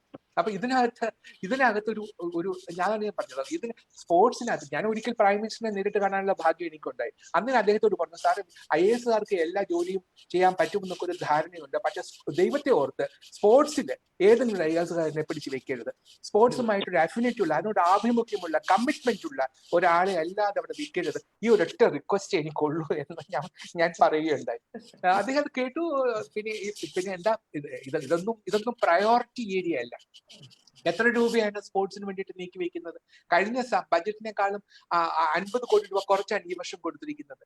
അതാണ് ഞാൻ പറഞ്ഞത്, ഒളിമ്പിക്സ് നടക്കാത്ത ഭാഗ്യമായി. ഒരുപക്ഷെ ക്രിക്കറ്റ് രക്ഷപ്പെട്ടു നിൽക്കുന്നത് ഗവൺമെന്റിന്റെ നേരിട്ടുള്ള ഇടപെടലുകൾ ഉള്ളത് കൊണ്ടായിരിക്കില്ല അല്ലെ? അതെ. ഓക്കെ, ഞാൻ ഡോക്ടർ രാഘവനിലേക്ക് പോകുന്നു. ഇപ്പോൾ ശ്രീ ജിജി തോംസൺ, നമ്മളിൽ പലരും പറയാൻ ആഗ്രഹിച്ച ചില സത്യങ്ങളാണ് അദ്ദേഹം പറഞ്ഞത്. എന്തായാലും ഡോക്ടർ രാഘവൻ, അപ്പം അദ്ദേഹം പറഞ്ഞതിൽ ഒരു ക്യൂ എടുത്ത് ഞാൻ ചോദിക്കുകയാണ്. നമ്മുടെ കോച്ചിങ് സിസ്റ്റം, ശ്രീ രാജു പോളൊക്കെ പലപ്പോഴും പറയാറുള്ള ഒരു കാര്യം തന്നെയാണ്. പണ്ട് ക്രിക്കറ്റിന്റെ കോച്ചായ ബാലേന്ദ്രൻ സാർ ഒരിക്കൽ പറയുകയുണ്ടായി, ഇവിടെ LKG ലെവൽ മുതൽ ക്രിക്കറ്റിലെ എല്ലാ മേഖലകളിലും ഉള്ള ഒരു ഇതാണ്. LKGക്ക് കോച്ചിങ് കൊടുക്കാനും അദ്ദേഹം തന്നെ പോകേണ്ടി വരുന്നു. രഞ്ജിക്ക് കളിക്കുമ്പോഴും അദ്ദേഹം തന്നെ കോച്ച് ചെയ്യാൻ പോകുന്നു. പക്ഷെ ഓസ്ട്രേലിയ പോലെയുള്ള വലിയ രീതിയിൽ വികസിത രാജ്യങ്ങൾ, ഈ മാത്യു ഹെയ്ഡൻ അല്ലെങ്കിൽ പോണ്ടിങ് പോലെയുള്ള താരങ്ങൾ, അവരുടെ പ്രയോറിറ്റി എന്ന് പറയുന്നത് ബേസിക് റുഡിമെന്ററി ആയിട്ട് അവർ ചെയ്യുന്നത് ഏറ്റവും പ്രൈമറി സ്കൂൾ ലെവലിൽ കോച്ചസിനെ വലിയ രീതിയിൽ, സ്കൂൾ ലെവലിലുള്ള കോച്ചസിന് വലിയ ഉയർന്ന ശമ്പളവും എല്ലാം കൊടുത്ത് അവരെ നിയോഗിക്കുകയാണ്. അവരുടെ അടിസ്ഥാന പാഠങ്ങൾ ശക്തമാക്കുക എന്നുള്ളതിലാണ്. അതിൽ നിന്നും നാഷണൽ ടീമിന്റെ കോച്ചോ അല്ലെങ്കിൽ വലിയ രീതിയിലുള്ള വ്യതിയാനമൊന്നും പണത്തിന്റെ കാര്യത്തിൽ ഉണ്ടാവുന്നില്ല എന്ന തരത്തിൽ പറയുന്നുണ്ട്. അപ്പൊ ഇത്തരത്തിലുള്ള ഒരു നമ്മുടെ കോച്ചിങ് സിസ്റ്റം, ശ്രീ ജിജി തോംസൺ പറഞ്ഞതുപോലെ തന്നെ കോച്ചിങ് സിസ്റ്റം, അസോസിയേഷനുകളുടെ തലപ്പത്ത് ഉദ്യോഗസ്ഥ അല്ലെങ്കിൽ റെഡ് ടേപ്പിസം, ഇങ്ങനെ ഇതെല്ലാം നമ്മുടെ സ്പോർട്സിനെ അല്ലെങ്കിൽ അതിനെ തടസ്സപ്പെടുത്തുന്നില്ലേ? ഞാൻ ആദ്യം ഒരു കാര്യം പറഞ്ഞുകൊണ്ട് തുടങ്ങാം. നമുക്കൊരു സ്പോർട്സ് കൾച്ചറിന്റെ കാര്യം പറഞ്ഞു. നമുക്കൊരു സ്പോർട്സ് കൾച്ചർ ഉണ്ടായിരുന്നു. ഒരു കാലത്ത് ഇന്ത്യൻ ഫുട്ബോൾ സീസൺ എന്ന് പറഞ്ഞാൽ കേരളത്തിലെ 4 ടൂർണമെന്റ് വെച്ചായിരുന്നു. ആ കാലത്താണ് കേരളത്തിലെ ഏറ്റവും മികച്ച GV രാജ സ്കൂൾ വന്നു. രാജ്യം കണ്ടതിൽ ഏറ്റവും മികച്ച വനിതാ അത്ലറ്റ്സുകൾ മുഴുവൻ കേരളം ഉണ്ടാക്കിയത് എങ്ങനെയാണ്? അപ്പൊ നമുക്ക് ആ കാലത്ത് ഉണ്ടായിരുന്നു. ഇന്നും കേരളത്തിൽ നോക്കുകയാണെങ്കിൽ സർക്കാർ സ്കൂളുകളിൽ അധികം വിദ്യാർത്ഥികൾ പോകുന്നില്ല എന്ന് പറഞ്ഞു. ഏറ്റവും മൈതാനങ്ങൾ ഇപ്പോഴും സർക്കാർ സ്കൂളുകളിലുണ്ട്. അത് വേറെ പല വിധത്തിലും പോകാതെ നോക്കുക എന്നുള്ള ദുഷ്കരമായ കാര്യം മാത്രമേ അവിടെ ഉള്ളൂ. ഇത് മുഴുവൻ മാറിയപ്പോഴാണ് നമ്മളൊരു 1980-കളുടെ അവസാനം 90 വന്നതോടുകൂടി കൂടുതൽ എഞ്ചിനീയർമാരും ഡോക്ടർമാരെയും മാത്രം വാർത്തെടുക്കുന്ന ഒരു സമൂഹമായിട്ട് മാറാൻ ശ്രമിച്ചു. അവിടെയാണ് നമുക്ക് തെറ്റുപറ്റിയത്. അതിന്റെ അനന്തരഫലങ്ങൾ നമ്മൾ വേറെ കാണുന്നുണ്ട്. ഇന്ന് ഇത്രയധികം ആരോഗ്യം കുറഞ്ഞൊരു ജനത വരുന്നത് അതുകൊണ്ടാണ്. നമുക്കുണ്ടാവുന്ന അസുഖങ്ങളൊക്കെ എന്തുകൊണ്ടാണ് ഉണ്ടാവുന്നത്? ഈ ഒബീസിറ്റി അല്ലെങ്കിൽ diabetes, heart disease, hyper tension എല്ലാം വരുന്നുണ്ടല്ലോ. എന്തുകൊണ്ടാണ്? യാതൊരു വ്യായാമവും ഇല്ലാതെ പുസ്തകം മാത്രം പഠിച്ച് പരീക്ഷ പാസ്സായി വരുന്നൊരു ജനത ഉള്ളതുകൊണ്ടാണ് ഈ പ്രശ്നങ്ങൾ മുഴുവൻ വരുന്നത്. അതുകൊണ്ട് ആ ഒരു കാലത്തേക്ക് മടങ്ങി പോകേണ്ടത് വളരെ ആവശ്യമാണ്. പുറയിലേക്ക് പോകണം എന്നല്ല പറയുന്നത്. മൈതാനങ്ങൾ ആവശ്യമാണ്, കളിക്കളങ്ങൾ ആവശ്യമാണ്, കളിക്കളങ്ങളിൽ പോയി പരിശീലകരുടെ കീഴെ പഠിക്കുന്ന ആവശ്യമാണ്. നമുക്ക് ഇതെല്ലാം ആവശ്യമായിട്ടുള്ള കാര്യങ്ങളാണ്. ഇതെല്ലാം നമ്മൾ മറന്നുപോയി. ഒരു 10-25 കൊല്ലക്കാലത്തേക്ക് നമുക്കിതൊന്നും ആവശ്യമില്ല, നമ്മളെല്ലാവരും പഠിച്ച് ഈ ഒരു രീതിയിൽ എത്തുകയാണ് ഏറ്റവും വലിയ കാര്യമെന്ന് നമ്മൾ ചിന്തിക്കുന്ന ഒരു തലമുറയായിട്ട് ഒരു ജനതയായിട്ട് നമ്മൾ മാറി. അതാണ്. രണ്ടാമത് ഈ പറഞ്ഞ പോലെ തന്നെ ഈ ഏറ്റവും പ്രധാനപ്പെട്ടത് നമ്മളെപ്പോഴും പറയുന്നതാണ്, പ്രൈമറി സ്കൂളിലും നഴ്സറി സ്കൂളിലും പഠിപ്പിക്കുന്ന അധ്യാപകർക്ക് നമ്മൾ ഇന്ന് അതിനുള്ള ഒരു വില കൊടുക്കുന്നുണ്ടോ? അതുപോലെയാണ് കോച്ചിങ്ങിന്റെ കാര്യത്തിലും. എല്ലാ സ്കൂളുകളിലും കോളേജുകളിലും ഒരു ഫിസിക്കൽ എഡ്യൂക്കേഷൻ ഇൻസ്ട്രക്ടർ ആവശ്യമില്ലേ? ഉണ്ടെങ്കിൽ മാത്രമേ കുട്ടികളിലുള്ള ആ ഒരു ചെറിയൊരു രീതിയിലെങ്കിലും അവർക്ക് ഇത് കൊടുക്കാൻ പറ്റുള്ളൂ. കായികക്ഷമത വർദ്ധിപ്പിക്കാനായിട്ട് ഏതെങ്കിലും ഒരു കുട്ടിക്ക് സാധാരണ നിന്ന് ഉയർന്നതായിട്ടുള്ള കഴിവുണ്ടോ, പൊട്ടൻഷ്യൽ ഉണ്ടോ, ടാലന്റ് ഉണ്ടോ എന്ന് മനസ്സിലാക്കി ആ ഒരു വഴിക്ക് തിരിച്ചുവിടാൻ അപ്പോഴാണ് സാധിക്കുക. ഇതൊന്നും അറിയാതെ ഒരു 10-15 വയസ്സാകുമ്പോൾ ഒരാളെ ഉണ്ടാക്കിയെടുക്കാൻ തീർച്ചയായും സാധിക്കില്ല. പിന്നെ രണ്ടാമത്, നമ്മൾ ഒരു വലിയൊരു സ്പോർട്സ് ആയിട്ട് ബന്ധപ്പെട്ട് കായികക്ഷമത വർദ്ധിപ്പിക്കുന്ന ഒരു ജനത ആവുന്നതിന് മുമ്പ് ഒളിമ്പിക് മെഡൽ ആഗ്രഹിച്ചിട്ട് കാര്യമില്ല. ഒരു അഭിനവ് ബിന്ദ്രമാരി പുറത്തു പോയിട്ട് ട്രെയിനിങ് എടുക്കാൻ പറ്റുന്ന ഒരാൾക്കോ, അല്ലെങ്കിൽ അത്രയും ഒരു ഈ പറഞ്ഞ മാതിരി സിന്ധുവിനെ പോലെ ഒരു ഒറ്റപ്പെട്ട കേസുകൾ, ലിയാൻഡർ പേസിനെ പോലുള്ള ഒറ്റപ്പെട്ട കേസുകൾ അല്ലാതെ പോയിട്ട് എടുക്കാനായിട്ട് നമുക്ക് സാധിക്കില്ല. കാരണം എന്താണ്? കാരണം അത്രയും അധികം ആൾക്കാർ അതിൽ പാർട്ടിസിപ്പേറ്റ് ചെയ്ത് വന്നാൽ മാത്രമേ നമുക്ക് ചാമ്പ്യന്മാരെ വാർത്തെടുക്കാൻ സാധിക്കുള്ളൂ. ക്രിക്കറ്റിന്റെ കാര്യം നോക്കുകയാണെങ്കിൽ ക്രിക്കറ്റിന് ഒരു വലിയൊരു അടിത്തറ ഉണ്ടാക്കാനായിട്ട് BCCക്ക് സാധിച്ചു. 1983 ലോകകപ്പ് എഡ്യൂക്കേഷൻ ഇതുണ്ട്, സാമ്പത്തിക സ്രോതസ് ഉണ്ട്. പക്ഷെ എന്ത് പറഞ്ഞു കഴിഞ്ഞാലും ഞാൻ കല്യാണി എന്ന് പറഞ്ഞ സ്ഥലത്ത്, അതായത് കൽക്കട്ടയിൽ നിന്ന് ഒരു 4 മണിക്കൂർ വഴി ഏറ്റവും മോശം റോഡ് വഴി യാത്ര ചെയ്ത് കല്യാണി എന്ന സ്ഥലത്ത് അമ്പയർ ചെയ്യാൻ പോയപ്പോൾ രാവിലെ മാച്ചിന്റെ അന്ന് രാവിലെ 7 മണിക്ക് ഗ്രൗണ്ടിലെത്തിയപ്പോൾ കാണുന്നത് എന്താ? അവിടെ ഒരു കോച്ചിങ് ക്യാമ്പ് നടക്കുന്നു. പിള്ളേരെ മുഴുവൻ കളിക്കാൻ കൊണ്ടുവരുന്നത് അച്ഛനും അമ്മയാണ്. ഞാനൊന്നും ചെറുപ്പത്തിൽ കളിക്കാൻ പോകുമ്പോൾ അച്ഛനും അമ്മയും കളിക്കാൻ കൊണ്ടുവിട്ടിട്ടില്ല. വൈകുന്നേരം 4 തൊട്ട് 6 മണി വരെ കളിക്കുക, അതായി പറഞ്ഞിട്ടുള്ളൂ. അപ്പൊ ക്രിക്കറ്റിന് അങ്ങനെ, ക്രിക്കറ്റ് കളിച്ചു കഴിഞ്ഞാൽ ഇവന്റെ ജീവിതത്തിൽ ഒരു ഭാവി ഉണ്ടാകും. പഠിത്തത്തിനെ പോലെ തന്നെ പ്രധാനമാണ് ക്രിക്കറ്റ് കളിക്കാൻ വിശ്വസിക്കുന്ന ഒരു ജനതയെ, വിശ്വസിക്കുന്ന ഒരു ആൾക്കാരെ വാർത്തെടുക്കാൻ ക്രിക്കറ്റിന് സാധിച്ചു. ബാക്കിയുള്ള സ്പോർട്സിന് അത് കഴിഞ്ഞിട്ടില്ല. അതാണ് ഒരു വ്യത്യാസം. അപ്പൊ ബാക്കിയുള്ള സ്പോർട്സിന് പൊട്ടൻഷ്യൽ ഉള്ളത്, അതിനുള്ള കമേഴ്ഷ്യൽ അവന്യൂസ് അവർക്ക് സാധിച്ചിട്ടില്ല. പിന്നെ രണ്ടാമത്, സർക്കാരിന്റെ ഭാഗത്ത് നിന്ന് എന്ത് ചെയ്തു കഴിഞ്ഞാലും ഇത്രേ പറ്റുള്ളൂ. കാരണം നമ്മുടെ ദേശീയ നയങ്ങളും എല്ലാം രൂപീകരിച്ച് താഴത്തേക്ക് എത്തുമ്പോൾ ഇതൊന്നും എവിടെ എത്താൻ പോകുന്നില്ല. ഈ പറഞ്ഞ പോലെ തന്നെ പലപ്പോഴും റെഡ് ടേപ്പിസത്തിലും ബ്യൂറോക്രസിയുടെ കുരുക്കിലും എല്ലാം കടന്നു വരും. അപ്പൊ ചെറിയ ലെവലിൽ നമുക്ക് താല്പര്യം എടുത്ത് ചെയ്യാം. ഈ നേരത്തെ ശ്രീ രാജു പാൽ പറഞ്ഞ മാതിരി ഓരോ പഞ്ചായത്തിലും ഒരു മൈതാനം ഉണ്ടാക്കുക, ആ മൈതാനം സംരക്ഷിക്കുക, എല്ലാം ഉള്ള കാര്യങ്ങൾ തന്നെയാണ്. ജി സാർ പറഞ്ഞ എന്തുകൊണ്ട് വൈകുന്നേരം ആൾക്കാർക്ക് പോകാൻ പറ്റിയ പാർക്ക് ഉണ്ടാവുന്നില്ല, അവിടെ നടക്കാനായിട്ടുള്ള അവസരങ്ങൾ ഉണ്ടാവുന്നില്ല. എല്ലായിടത്തും പാർക്ക് ഉണ്ടാക്കിയിരിക്കുന്ന 5 സെന്റിൽ ഒരു സ്വിങ്ങും ഒരു സീസോ ഉണ്ടാക്കി കഴിഞ്ഞാൽ പാർക്ക് എന്നുള്ള ധാരണയിലേക്ക് എന്തുകൊണ്ട് നമ്മൾ മാറി? അപ്പൊ ഇതെല്ലാം മാറി നമ്മൾ ഓരോരുത്തരും ചെറിയ ലെവലിൽ ഇതുപോലെ ഇപ്പൊ ഈ ചർച്ചയുടെ തന്നെ ഇതിൽ നിന്ന് വരേണ്ട ഓരോ ചെറിയ പഞ്ചായത്തിലും ഗ്രാമപഞ്ചായത്തിലും ജില്ലാ പഞ്ചായത്തിലും ഇതിന് വേണ്ട സൗകര്യങ്ങൾ, സ്കൂളിലെ മൈതാനങ്ങൾ സംരക്ഷിക്കുക, ഓരോ സ്കൂളിലും ഒരു PT ഇൻസ്ട്രക്ടർ ഇല്ലെങ്കിൽ 2-3 സ്കൂളുകൾ ഷെയർ ചെയ്തിട്ട് അങ്ങനെയുള്ള രീതിയിൽ നടത്തുകയാണെങ്കിൽ ഉള്ള കാര്യങ്ങൾ വെച്ച് നമുക്ക് ഒരു തുടക്കമുണ്ടെങ്കിൽ നമുക്ക് ഇത് തിരിച്ചു പിടിക്കാൻ പറ്റുമെന്നുള്ള വിശ്വാസം എനിക്ക്. ഞാൻ ശ്രീ രാജു പോളിലേക്ക് വരുന്നു. ശ്രീ രാജു പോൾ നേരത്തെ സൂചിപ്പിച്ച കോച്ചിങ്ങിന്റെ കാര്യം, നമ്മുടെ കോച്ചിങ് സ്ട്രക്ചർ ഇപ്പോഴത്തെ ഇത് കേരളത്തെ സംബന്ധിച്ച്, അത് ഒരു കേരളമല്ല ഭാരതത്തെ സംബന്ധിച്ച് മൊത്തത്തിലും അതൊരു അനുയോജ്യമാണെന്ന് തോന്നുന്നുണ്ടോ? നമ്പർ 1. നമ്പർ 2, സ്വാഭാവികമായും ട്രാക്ക് ആൻഡ് ഫീൽഡ് ഇവന്റുകളിൽ നമ്മൾ പരിശോധിച്ചു കഴിയുമ്പോൾ ക്രിക്കറ്റിൽ ഇപ്പോൾ നേരത്തെ ഡോക്ടർ രാഘവൻ പറഞ്ഞതുപോലെ പാരന്റ്സ് അല്ലെങ്കിൽ മാതാപിതാക്കൾ കൂടി ഇറങ്ങി വന്ന് ക്രിക്കറ്റ് പോലെയുള്ള ഒരു ഗെയിമിനെ പുൽകാൻ ശ്രമിക്കുന്നുണ്ട്. അതിന്റെ സാമ്പത്തികമായ ഭാവി ജീവിതത്തെ കുറിച്ച് ഓർത്തിട്ടായിരിക്കും അങ്ങനെ വരുന്നത്. പക്ഷെ ട്രാക്ക് ആൻഡ് ഫീൽഡ് ഇവന്റിൽ സാധാരണഗതിയിൽ കണ്ടുവരുന്നത് ഒരു ഫിനാൻഷ്യലി സൗണ്ട് ആയ ബാക്ക്ഗ്രൗണ്ടിൽ നിന്നുള്ള അത്തരം കുടുംബങ്ങളിൽ നിന്നുള്ള കുട്ടികളെ കാണാറില്ല. ഒരുപക്ഷെ ഞാൻ ഐ മേ ബി റോങ്. ഇത് ഒരു അസന്തുലിതാവസ്ഥ പല ഘട്ടങ്ങളിലും, കാരണം സർക്കാർ കൊടുക്കുന്ന സഹായം കൊണ്ട് മാത്രം മുന്നേറേണ്ട ഒരു സാഹചര്യം കേരളത്തിലെങ്കിലും ഇല്ലേ? തീർച്ചയായിട്ടും ഈ പറയുന്ന കാര്യങ്ങള് ശരിയാണ്. കാരണം കുട്ടികളെ കണ്ടെത്തേണ്ടത് LP മുതൽ കായിക അധ്യാപകരുടെ പോസ്റ്റ് ഉണ്ടാവണം.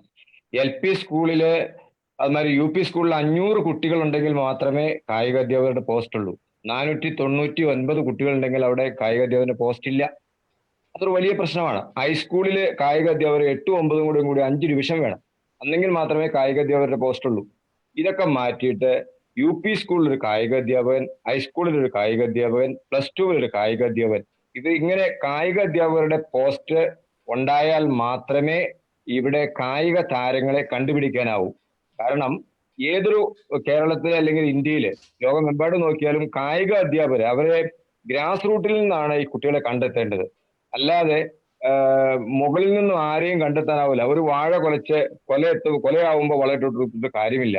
ചെറുപ്പത്തിലെ വേണ്ട രീതിയിൽ വളർത്തിയെടുക്കണം. അതായത് വലിയ കുട്ടികൾ ഉണ്ടെങ്കിൽ തീർച്ചയായിട്ടും LP സ്കൂളിലെ കുട്ടികൾ അതിന്റെ പുറകെ ഓടി, അത് വാഴയ്ക്ക് തേവുമ്പോൾ ചീര നനയുന്ന മാതിരി തന്നെ കുട്ടികൾ അതിന്റെ പുറകെ ഓടി വളർന്ന് വലുതായി അങ്ങനെ വലിയ കായിക താരങ്ങളാവുകയും അതോടൊപ്പം തന്നെ ആ കായിക താരങ്ങൾക്ക് ഇന്നൊരു സ്പൈസ് വാങ്ങാനുള്ള പൈസയില്ല. കാരണം സാമ്പത്തികമായിട്ട് വളരെ പിന്നോക്കാവസ്ഥയിൽ നിൽക്കുന്ന കുട്ടികളാണ് സ്പോർട്സ് അത്ലറ്റിക്സിലേക്ക് വരുന്നത്. ഈ അത്ലറ്റിക്സിലേക്ക് വരുന്ന കുട്ടികൾക്ക് ഇന്ന് സ്പെക്സ് വാങ്ങാൻ എത്ര രൂപ വേണം? 10,000-2,000 രൂപയെങ്കിലും വേണം ഒരു സ്പെക്സ് വാങ്ങാൻ, ക്യാൻവാസ് വാങ്ങാൻ. അതോടൊപ്പം തന്നെ അവരുടെ ഫുഡ്, ഇങ്ങനെയുള്ള പ്രോബ്ലംസ് വളരെ വളരെ വളരെയധികം ബുദ്ധിമുട്ടിലാണ് അവർ മുമ്പോട്ട് പോകുന്നത്. ഇപ്പൊ കോതമംഗലം സെന്റ് ജോർജിനെ സംബന്ധിച്ച് പറഞ്ഞു കഴിഞ്ഞാൽ 10 വർഷം കേരളത്തില് കിരീടമെടുത്തതാണ്, 9 വർഷം ഇന്ത്യയിൽ കിരീടമെടുത്തതാണ്. അത് സ്കൂൾസില്. അതിൽ 15 ഇന്റർനാഷണൽ അത്ലറ്റ്സ് ഉണ്ടായി എനിക്ക്. അതോടൊപ്പം തന്നെ 4 ഒളിമ്പ്യൻസ്, KM ബീനാമോള്, സിനി ജോസ്, അനിൽഡ തോമസ്, ഇപ്പോൾ ഉള്ള വിസ്മയ വിക്ക്. ഇത്രയും ഒക്കെ അവിടെ ചെയ്തിട്ട് എന്താണ് അവിടെയുള്ള സൗകര്യങ്ങളെന്ന് നിങ്ങൾ കാണണം. ഒരു 200 മീറ്റർ ട്രാക്ക് മാത്രമേ ഉള്ളൂ. ഇപ്പോഴവിടെ സ്പോർട്സ് ഇല്ലാതാവുകയും ചെയ്തു. ഈ സാഹചര്യങ്ങളെയൊക്കെ മാറിയിട്ട് എല്ലാ സ്കൂളുകളിലും നല്ല കായിക അധ്യാപകരെ, അതായത് കായിക വിദ്യാഭ്യാസം അല്ലെങ്കിൽ അതിന് യോഗ്യരായ അധ്യാപകരെ വെക്കുകയും ഗ്രാസ് റൂട്ടിൽ നിന്ന് കുട്ടികളെ കണ്ടെത്തുകയും ആ കണ്ടെത്തിയ കുട്ടികള് പെർഫോമൻസ് ഉള്ള കുട്ടികളാണെങ്കിൽ അവരെ വളർത്താനൊരു സാഹചര്യം, അടുത്ത ലെവലിലേക്ക് കൊണ്ടുപോകാനുള്ള ഒരു സാഹചര്യവും നമുക്കുണ്ടായാൽ മാത്രമേ നന്നാവൂ. അതിന് കുട്ടികളുടെ എണ്ണം നോക്കാതെ തന്നെ കായികാധ്യാപകരുടെ പോസ്റ്റ് നിർബന്ധമായിട്ടും എല്ലാ സ്കൂളുകളിലും ഉണ്ടാവണമെന്നാണ് എൻ്റെ അഭിപ്രായം. പിന്നെ ഞാൻ ആദ്യം പറഞ്ഞതുപോലെ തന്നെ ഇപ്പോഴത്തെ സ്കൂളുകളിലെ ഗ്രൗണ്ടുകളിലേക്ക് മുഴുവൻ സ്കൂൾ ബിൽഡിംഗ് ഇറങ്ങിക്കൊണ്ടിരിക്കുകയാണ്. അതായത് ആരോഗ്യശാസ്ത്രം എന്ന് പറയുന്നു എന്നല്ലാതെ അവിടെ വേണ്ടത്ര രീതിയിലുള്ള ഒരു പരിശീലന പരിപാടികളോ അല്ലെങ്കിൽ ആ ഗ്രൗണ്ട് സംരക്ഷിക്കാനോ അങ്ങനെയുള്ള ഒരു കാര്യങ്ങളും നടക്കുന്നില്ല. അതെല്ലാം അന്യം നിന്ന് പോയിക്കൊണ്ടിരിക്കുകയാണ്. കാരണം ഇത് സ്പോർട്സ് എന്ന് പറയുന്നത് ഏതോ ഒരു 4ാം കിട പൗരന്മാർക്കുള്ളതാണെന്ന് ചിന്തിക്കുന്ന ഒരു അവസ്ഥാവിശേഷമാണ് ഇന്ന് നിലവിലുള്ളത്. ഇതിന് മാറ്റം വരാതെ നമ്മൾക്ക് എങ്ങനെയാണ് ഒളിമ്പിക്സിൽ മെഡൽ നേടാൻ പറ്റുന്നത്? കൊച്ചുകുട്ടികളെ കണ്ടെത്താതെ എങ്ങനെയാണ് അവരെ വലിയവരാക്കാൻ പറ്റുന്നത്? അവരെ തീർച്ചയായും കണ്ടെത്തി വേണ്ട രീതിയിലുള്ള പ്രോത്സാഹനങ്ങൾ കൊടുക്കാൻ നമ്മളുടെ ഭാഗത്തുനിന്ന്, ഗവൺമെന്റിന്റെ ഭാഗത്തുനിന്നും മറ്റുള്ള ഭാഗത്തുനിന്നും അതേ രീതിയിൽ ഈ പറയുന്ന കോർപ്പറേറ്റുകൾ എനിക്ക് നവാസ് മീരാൻ സ്പോൺസർ ചെയ്തിട്ടുള്ളതാണ്, എന്നെ എന്റെ ടീമിനെ സ്പോൺസർ ചെയ്ത് EVM ഗ്രൂപ്പ് സ്പോൺസർ ചെയ്തിട്ടുള്ളതാണ് എന്ന് പറഞ്ഞ മാതിരി തന്നെ ഈ നവാസ് മീരാൻ കണക്കുള്ള സ്പോൺസർ ചെയ്യണമെങ്കിൽ എന്തുണ്ടാവണം? അവർക്ക് ഔട്ട്പുട്ട് ഉണ്ടാവണം, കോമ്പറ്റീഷൻസ് ഉണ്ടാവണം. അവരുടെ ജേഴ്സി അങ്ങനെയുള്ള കാര്യങ്ങൾ ഇട്ട് ചെയ്യുകയും അവർക്ക് വേണ്ടത്ര പരസ്യവും ബാക്കിയുള്ള കാര്യങ്ങളും കിട്ടിയാൽ മാത്രമേ ഈ പറയുന്ന കാര്യങ്ങളിലേക്ക് എത്താൻ സാധിക്കുകയുള്ളൂ. അപ്പോൾ തീർച്ചയായിട്ടും ഈ ചെറിയ മേഖലകളിൽ നിന്ന് വളരുവാനുള്ള ഒരുപാട് അടിസ്ഥാന സൗകര്യങ്ങൾ താഴെ കടയിലേക്ക് കൊടുക്കണമെന്നാണ് എൻ്റെ അഭിപ്രായം. അല്ലാതെ എന്തൊക്കെ പറഞ്ഞാലും ഒരിക്കലും ഇന്ത്യക്ക് ഒളിമ്പിക്സിന് മെഡൽ നേടാനാവില്ല. കാരണം ചുമ്മാ പറഞ്ഞിട്ട് ഒരു കുട്ടി വളർന്ന് വലുതായി കഴിയുമ്പോഴാണ് അയാൾ ഒളിമ്പിക്സ് എന്ന് പറഞ്ഞിട്ടുണ്ടെങ്കിൽ അങ്ങനെയൊന്നും കാര്യമില്ല. ചെറുപ്പത്തിലെ ആ കുട്ടികളെ വളർത്താനൊരു സാഹചര്യം ഉണ്ടാവണം എന്നെങ്കിൽ മാത്രം. ഇപ്പൊ ഏറ്റവും അവസാനം ഇപ്പൊ വിസ്മയ ഇന്ത്യൻ ക്യാമ്പിലുണ്ട്. വിസ്മയ 10ാം ക്ലാസ് കഴിയുന്നവരെ സ്പോർട്സ് ഇല്ല, 10ാം ക്ലാസ് വരെ. അതിനുശേഷമാണ് സ്പോർട്സിൽ വന്നത്. കോതമംഗലം സെഞ്ചുറിയിൽ വന്നതിന് ശേഷമാണ് അയാൾ 400 മീറ്റർ ഹഡിൽസിന് മെഡൽ വന്നു. അയാൾക്ക് പിന്നെ +2 ആയപ്പോഴേക്കും മെഡൽ വന്നു. പിന്നെ ഇയാൾ ഇന്ത്യക്ക് വേണ്ടി ഇത് ചെയ്തു. ഇപ്പൊ ക്യാമ്പിൽ കിടക്കുകയാണ്. അങ്ങനെ എത്രയോ കുട്ടികളാണ്, സിനി ജോസ്, ബീന മോള്, അനിൽഡ തോമസ്, ഇവരെയൊക്കെ നമ്മൾ എടുക്കുമ്പോൾ ഈ സ്കൂളിൽ നിന്ന് ഈ 200 മീറ്റർ ട്രാക്കിൽ നിന്നാണ് ഇറങ്ങി വന്നത്. അപ്പൊ തീർച്ചയായും ഇവർ പഠിച്ച് അവരുടെ വീട്ടിലേക്ക് അവസ്ഥകൾ വളരെ പരമദയനീയമാണ്. ഒരു വീട് പോലും ഇല്ല വിസ്മയ്ക്ക്. വീട് വെച്ചു കൊടുക്കാന്നൊക്കെ പറഞ്ഞെങ്കിൽ പോലും ഇതുവരെ ആയിട്ടില്ല. അതൊക്കെ നടന്നുകൊണ്ടിരിക്കുകയാണ്. അപ്പൊ ഇവർക്ക് കയറി കിടക്കാനൊരു ഭവനമില്ല, ഇവർക്ക് വേണ്ട സൗകര്യങ്ങളില്ല. ഈ അടിസ്ഥാന സൗകര്യങ്ങൾ ഇല്ലാതെ എങ്ങനെയാണ് ആ കുട്ടികളുടെ മനസ്സില് ചിന്തയില് ഒക്കെ ഉള്ള വിഷമങ്ങൾ വളരെ വളരെ വളരെ ബുദ്ധിമുട്ടുണ്ടാക്കുന്നതാണ്. തീർച്ചയായിട്ടും ഇവർക്ക് ജോലി ആവശ്യമാണ്, ഇവർക്ക് മുമ്പോട്ട് പോകാൻ. തീർച്ചയായിട്ടും ഇവരെ മെഡലുകൾ വരുമ്പോൾ അവരെ പൊക്കി പിടിച്ചുകൊണ്ട് പോകും. അതിനുശേഷം മെഡൽ ഇല്ലെങ്കിൽ അവര് താഴത്തേക്ക് എറിഞ്ഞു കളയും. ഇവരെയൊക്കെ ഗവൺമെന്റിന്റെ സ്വത്തായി സ്വീകരിക്കണം. അപ്പൊ ജി സാർ പറഞ്ഞ മാതിരി തന്നെ ഈ ചൈനയില് 3 വയസ്സുകാരനായ കുട്ടിയെ പ്രാക്ടീസ് ചെയ്യിച്ചെങ്കിൽ ഇവിടെ അതിനുള്ള സൗകര്യങ്ങളുണ്ടോ?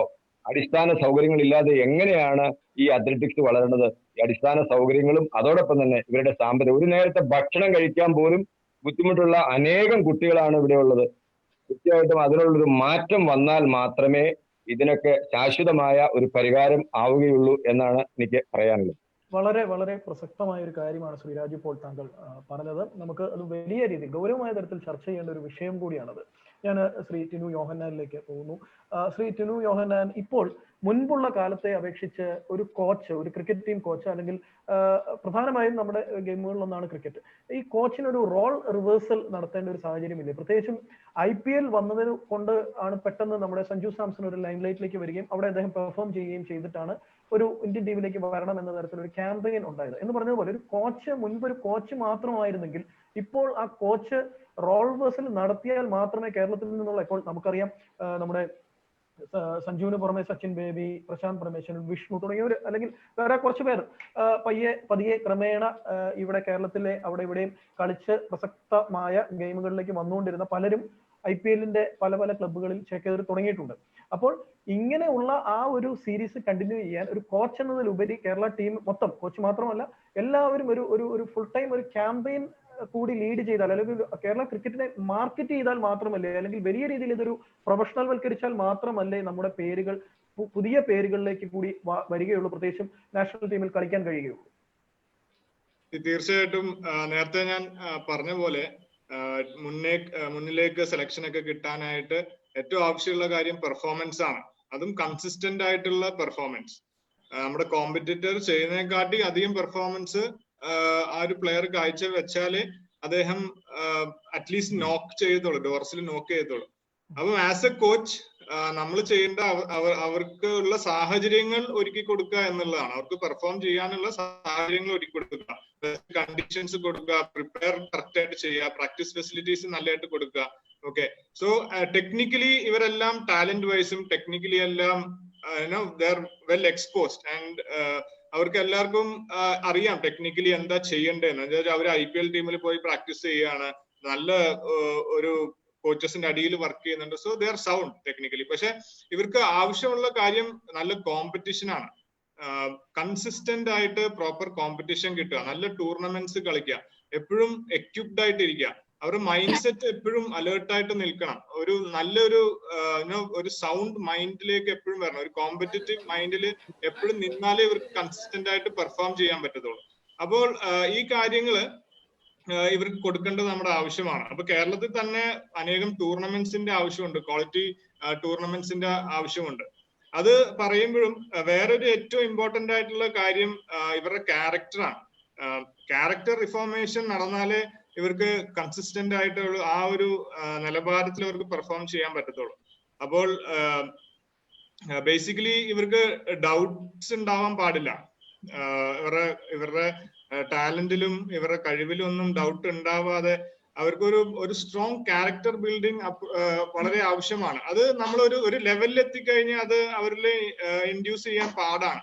പക്ഷെ ജൂനിയർ ലെവലിൽ തന്നെ, ഗ്രാസ് റൂട്ട് ലെവലിൽ തന്നെ വാല്യൂസും ഇവർക്കുള്ള ക്യാരക്ടറും പ്ലെയേഴ്സിന്റെ റിഫോം ചെയ്യാൻ കഴിഞ്ഞാൽ നമുക്ക് ഒരുപാട് പ്ലെയേഴ്സ് ഇവിടെ നിന്ന് ഇന്ത്യക്ക് വേണ്ടി കളിക്കാൻ കഴിയുമെന്നാണ് ഞാൻ വിശ്വസിക്കുന്നത്. ക്യാരക്ടർ ഒരു ഭയങ്കര ഒരു ഇമ്പോർട്ടന്റ് ആസ്പെക്ട് ആണ് ഈ പ്ലെയർ ഡെവലപ്മെന്റിൽ.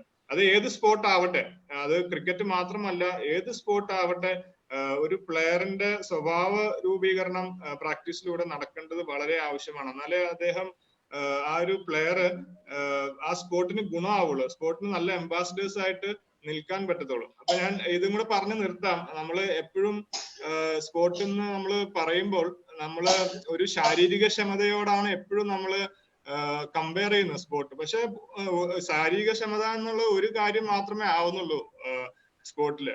ഈ സ്പോർട്ട് എന്നൊരു ടൂള്, ഈ ഒരു വലിയൊരു മീഡിയമാണ് നമുക്ക് യൂസ് ചെയ്യാൻ പറ്റുന്നത്. നല്ല വ്യക്തികളെ വാർത്തുണ്ടാക്കാനായിട്ട് ഉണ്ടാക്കുന്നത് ഭയങ്കരമായിട്ടൊരു ടൂളാണ്. അപ്പൊ ഈ ടൂള് നമ്മുടെ സ്കൂൾ ലെവലിൽ ഉപയോഗിക്കുകയാണെങ്കിൽ സ്പോർട്സിൽ കൂടെ നമ്മൾ ഒരുപാട് വാല്യൂസ് പഠിക്കാൻ കഴിയുന്നുണ്ട്. ലൈഫിലുള്ള വാല്യൂസ് ഒരുപാട് സ്പോർട്സിലൂടെ പഠിക്കാൻ കഴിയുന്നുണ്ട്. അപ്പൊ ഈ വാല്യൂസ് എല്ലാം ഈ കുട്ടികൾക്ക് ഇമ്പാർട്ട് ചെയ്യാൻ സ്പോർട്സ് ഉപയോഗിക്കണം സ്കൂൾ ലെവലില്. ഇപ്പോൾ തന്നെ എക്സാമ്പിളിന് പറയാം, ജയവും തോൽവിയും നമ്മുടെ കുട്ടികൾക്ക് അംഗീകരിക്കാൻ പറ്റുന്നില്ല. സൂയിസൈഡ് റേറ്റ്സ് എന്തോരമാണ് ഇൻക്രീസ് ചെയ്യുന്നത്. ഇത് സ്പോർട്സിലൂടെ നമുക്ക് പറഞ്ഞു കൊടുക്കാൻ പറ്റും. തോൽവി എങ്ങനെയാണ് നേരിടേണ്ടത്, ഈ കാര്യങ്ങളെല്ലാം സ്പോർട്സിൽ കൂടെ നമ്മുടെ കുട്ടികൾക്ക് പറഞ്ഞു കൊടുക്കേണ്ടത് വളരെ ആവശ്യമാണ്. അത് ജൂനിയർ ലെവലിൽ തന്നെ, ഗ്രാസ് റൂട്ട് ലെവലിൽ തന്നെ നമുക്ക് ഉപയോഗിക്കേണ്ടത് വളരെ ആവശ്യമാണ്. Thank you.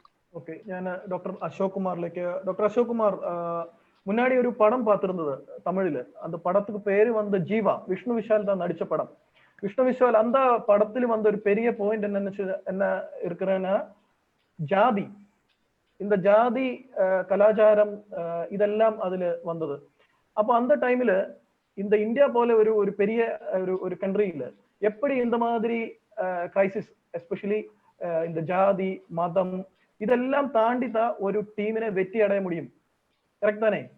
Absolutely. கேரளாவிലേക്ക് வந்தபோது இந்த ஜாதி விஷயம் உங்களுக்கு இல்ல. இங்க வந்து ரொம்ப யூனிஃபைடா போற ஒரு மாதிரி தானே உங்களுக்கு ஃபீல் பண்ணிருது. இது எப்படி இது ஒரு கலாச்சாரம் பொறுத்த வரைக்கும் இது எப்படி நீங்க யூனிஃபைட் ஆய ஒரு டீம் எப்படி நீங்க இத கிரியேட் பண்ணும்? In this regard, parents have to play a very important role. I mean, the culture which everyone had talked about, sports culture. For me, sports it's a religion. For me, football is a religion. That should come into that kid's mind. I mean, when that comes in, every other things are going to be secondary. When as you rightly told, when I came to Kerala, I mean, I was really surprised. If I had called for a trial, if there are going to be 200 kids, there were 400 parents, the mother, father, and the sibling, they all come. That shows the interest they have in that kid. It's not, they take it very seriously. It's not like, but as Dr. Raghavan told, in those days, my father or mother never helped us. We toiled. But things are different here. I mean, parents have started caring about their child. Sports is a beautiful element which doesn't give room for all this caste, creed, and religion. Okay, so this should come from actually, I mean, as everyone has pointed out, grassroots level. At the grassroots level, these are things which should go into the mind of the budding kid, the budding athlete, the budding cricketer, or a budding footballer. It should go into their mind. For them, it's sports that is the foremost thing, and all other things should become secondary. Of course, education is a must. That's why I found that if I targeted a kid, and if I wanted him to grow more and more, suddenly I find that the kid is in his 12th standard and the parents are not allowing him to train. This is also something wherein parents should be able to, and also we should counsel the child to balance both, because you know pretty well, I mean, without a degree or even without matriculation, it's very difficult. Even the sports quota which they aspire, I mean, they have certain qualifications. So basic qualification and education is a must, and it is necessary. That is the reason in all our academies, we also insist on education, and we educate the children during the academic stage at under 13, 15, and 18. Okay, Shri Abdulla Maliyekkal, ഇപ്പോൾ താങ്കൾ നേരത്തെ സൂചിപ്പിച്ച പോലെ aerospace മേഖല, എയ്റോസ്പോർട്സ് മേഖല, KITE surfing തുടങ്ങിയ മേഖലകൾ, അതിന് കേരളത്തിന്റെ സാധ്യതകൾ പ്രത്യേകിച്ച് നമുക്ക് ധാരാളം ഇപ്പോൾ ഹൈ ആൾട്ടിറ്റ്യൂഡ് ഗെയിംസിൽ എടുത്തു കഴിഞ്ഞാൽ നമുക്ക് മൂന്നാർ പോലെ ഉള്ള സ്ഥലങ്ങളുണ്ട്, ധാരാളം ബാക്ക് വാട്ടേഴ്സ് ഉണ്ട്. ഇതെല്ലാം കൂടി പരിഗണിക്കുമ്പോൾ നമ്മൾ രാജ്യത്ത് തന്നെ ഈ മേഖലയിൽ ഒരു മുൻപന്തിയിലുള്ള ഒരു സ്ഥാനം ലഭിക്കേണ്ടതല്ലേ നമുക്ക്? തീർച്ചയായും. നമ്മുടെ കടലോര പ്രദേശം കേരളത്തിന്റെ ഒരു 650ഓളം കിലോമീറ്റർ നമുക്ക് കടലോര ബീച്ചുകളാണ്. ഈ പ്രദേശത്തെല്ലാം നമുക്ക് കൈറ്റ് സർഫിംഗിനുള്ള സാധ്യത അനന്തമാണ്. ഇന്ത്യയിൽ ഇപ്പോൾ വളരെ കുറച്ച് മുംബൈയിലും ഗോവയിലും മാത്രമാണ് നമുക്ക് കൈറ്റ് സർഫിങ്ങിന്റെ പരിശീലനം കിട്ടുന്നത്. ഇതിൽ പ്രധാനമായിട്ട് നമ്മൾ ശ്രദ്ധിക്കേണ്ട ഒരു കാര്യം, 2020 ജപ്പാനിൽ നടക്കാൻ പോയ ഒളിമ്പിക്സിലെ ഒരു പ്രദർശന ഇനമായിട്ടാണ് കൈറ്റ് സർഫിങ്ങിനെ ഇന്റർനാഷണൽ ഒളിമ്പിക്സ് കമ്മിറ്റി റെപ്രസെന്റ് ചെയ്യുന്നത്, അതുപോലെ തന്നെ പ്രഖ്യാപിച്ചിട്ടുള്ളത്. എന്തുകൊണ്ടോ നമ്മുടെ ചില മേഖലകൾ നമുക്ക് സ്പോർട്സുമായിട്ട് നമുക്ക് സപ്പോർട്ട് ചെയ്യാൻ പറ്റുന്നില്ല. അതിൽ ഞാൻ തീർച്ചയായിട്ടും നമ്മുടെ ജിജി തോംസൺ സാറ് പറഞ്ഞത് ഞാൻ പൂർണ്ണമായിട്ടും ഞാൻ സപ്പോർട്ട് ചെയ്യണം. ഇതിൽ ഗവൺമെന്റ് പോളിസി വളരെ വ്യക്തമാണ്. നമ്മുടെ 5 വർഷം ഭരിക്കുന്ന ഗവൺമെന്റ് പോളിസി എടുക്കുന്ന സമയത്ത് വരുന്ന മാറ്റങ്ങൾ, ഇതിനെല്ലാം സമയക്കുറവ് മൂലം ഒറ്റ വാക്കിൽ പറയുകയാണെങ്കിൽ ഇന്ത്യൻ സ്പോർട്സ് ഇൻഡസ്ട്രിയുടെ ഒരു എക്കോണമിയെ കുറിച്ചിട്ടുള്ള ഒരു വൈറ്റ് പേപ്പർ നമ്മൾ പബ്ലിഷ് ചെയ്യണമെന്നാണ് എൻ്റെ വിനീതമായിട്ടുള്ള അഭ്യർത്ഥന. കാരണം എൻ്റെ വ്യക്തിപരമായിട്ടുള്ള അഭിപ്രായത്തിൽ തമിഴ്നാട്ടിൽ നടക്കുന്ന ജല്ലിക്കെട്ട് നമുക്ക് ഒരിക്കലും മാർക്കറ്റ് ചെയ്യാൻ പറ്റുന്നില്ല. അതേസമയത്ത് സ്പെയിനിൽ നടക്കുന്ന കാളയോട്ട മത്സരം അന്തർദേശീയ തലത്തിൽ മാർക്കറ്റ് ചെയ്യാൻ പറ്റുന്നുണ്ട്.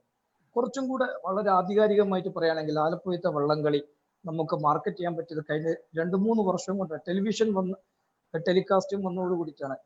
ചൈനയിലും ഹോങ്കോങ്ങിലും നടക്കുന്ന ഡ്രാഗൺ ബോട്ട് ഫെസ്റ്റിവലുകൾ ഐക്യരാഷ്ട്രസഭയുടെ അംഗീകാരത്തോടു കൂടി അവർ കൾച്ചറൽ സ്പോർട്സ് ഫെസ്റ്റിവലായിട്ട് പ്രൊമോട്ട് ചെയ്യുന്നു.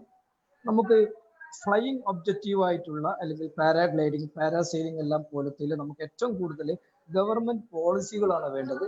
നിർഭാഗ്യവശാൽ അഡ്വഞ്ചർ മേഖലയിൽ ഇന്ത്യയിൽ ഇന്ന് നിയമങ്ങളൊന്നുമില്ല. ആർക്കും ഈ മേഖലയിലേക്ക് വരാം, അപകടങ്ങൾ പറ്റാമെന്നുള്ളതാണ്. അപ്പോൾ അതുകൊണ്ട് ഗവൺമെന്റ് തലത്തിലുള്ള പോളിസികൾ വേണം.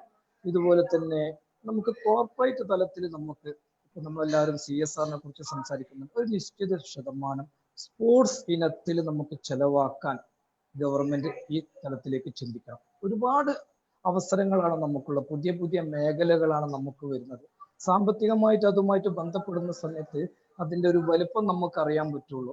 ഏകദേശം ഞാൻ പറഞ്ഞ 2 ലക്ഷം ആൾക്കാർ 2010 കാപ്പാട് ബീച്ചിൽ നടന്ന ഇന്റർനാഷണൽ കൈറ്റ് ഫെസ്റ്റിവലിൽ വന്നു എന്ന് പറഞ്ഞാണെങ്കിൽ ഏകദേശം അതിന്റെ ഒരു വലുപ്പം, എത്രമാത്രം ചെലവ് നമുക്ക് മാർക്കറ്റിൽ മണി ഫ്ലോ ഉണ്ടായിട്ടുണ്ടാവും എന്ന് മനസ്സിലാക്കാൻ പറ്റും. ഇതിനോടൊപ്പം തന്നെ കൂട്ടി വഹിക്കേണ്ട ഒരു കാര്യം ഫുട്ബോളുമായിട്ട് ബന്ധപ്പെട്ടുകൊണ്ട് കാര്യമാണ്. പ്രത്യേകിച്ചും മലബാറിൽ വളരെ വേഗത്തിൽ വളർന്നുകൊണ്ടിരിക്കുന്ന ടർഫ് കോർട്ടുകളെ നമ്മൾ അവഗണിക്കാൻ പാടില്ല. ഏകദേശം തൃശ്ശൂർ മുതൽ കാസർഗോഡ് വരെ 300ഓളം ടർഫ് കോർട്ടുകൾ ഇക്കാലഘട്ടത്തിൽ നിർമ്മിച്ചിട്ടുണ്ട്. അവിടെ പുരുഷന്മാരും കുട്ടികളും സ്ത്രീകളും പോലും പങ്കെടുക്കുന്ന ടർഫ് കോർട്ടുകളുണ്ട്. എൻ്റെ അഭിപ്രായത്തിൽ വളരെ നിശബ്ദമായ സ്പോർട്സ് വിപ്ലവമാണ് സ്പോർട്സ് ടർഫുകളിലൂടെ നടക്കുന്നത്. തീർച്ചയായും ഗവൺമെന്റ് അതിനെ പരിപോഷിപ്പിക്കണം. അതിനു പകരം അവരുടെ ടാക്സ് വാങ്ങിയിട്ട് അവർ അടച്ചുപൂട്ടുന്ന ഭീഷണിയാണ് ഉണ്ടായിക്കൊണ്ടിരിക്കുന്നത്. ഓക്കെ, ഞാൻ ആരോമലിലേക്ക് വരുന്നു. ആരോമൽ, കേരളത്തിനെ സംബന്ധിച്ചിടത്തോളം ഇപ്പോൾ താങ്കൾ പഠിച്ചതുപോലെയുള്ള കോഴ്സുകൾ കേരളത്തിൽ അവൈലബിൾ ആണോ? അതിന്റെ ഒരു സാധ്യതകൾ എങ്ങനെയാണ്?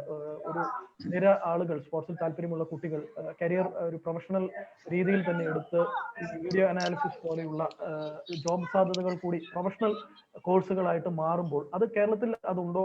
അത് എത്രമാത്രം കേരളത്തിലെ ആളുകൾ അതിനെക്കുറിച്ച് അവെയറാണ്? എത്രമാത്രം പഠിച്ചിട്ടുണ്ട്? വലിയൊരു സാധ്യത താങ്കൾ ഇതിൽ കാണുന്നുണ്ടോ?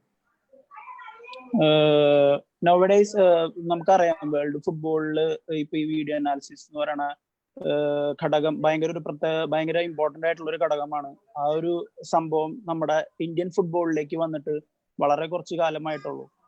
ഇന്ത്യൻ ഫുട്ബോളിൽ ഇപ്പൊ വീഡിയോ അനലിസ്റ്റ് എന്ന് പറയുന്ന ഒരാള് ഇപ്പോ സ്റ്റാർട്ട് ചെയ്തിട്ടുള്ളൂ. സോ ഇനി ഇവിടുന്ന് അങ്ങോട്ട് ഫ്യൂച്ചർ ഫുട്ബോളിൽ അനലിസ്റ്റ് എന്ന് പറയുന്ന ഒരാള് എപ്പോഴും മാറ്റാൻ പറ്റാത്തൊരു സംഭവമാണ് ഈ അനലിസ്റ്റ് എന്ന് പറയുന്ന ആള്.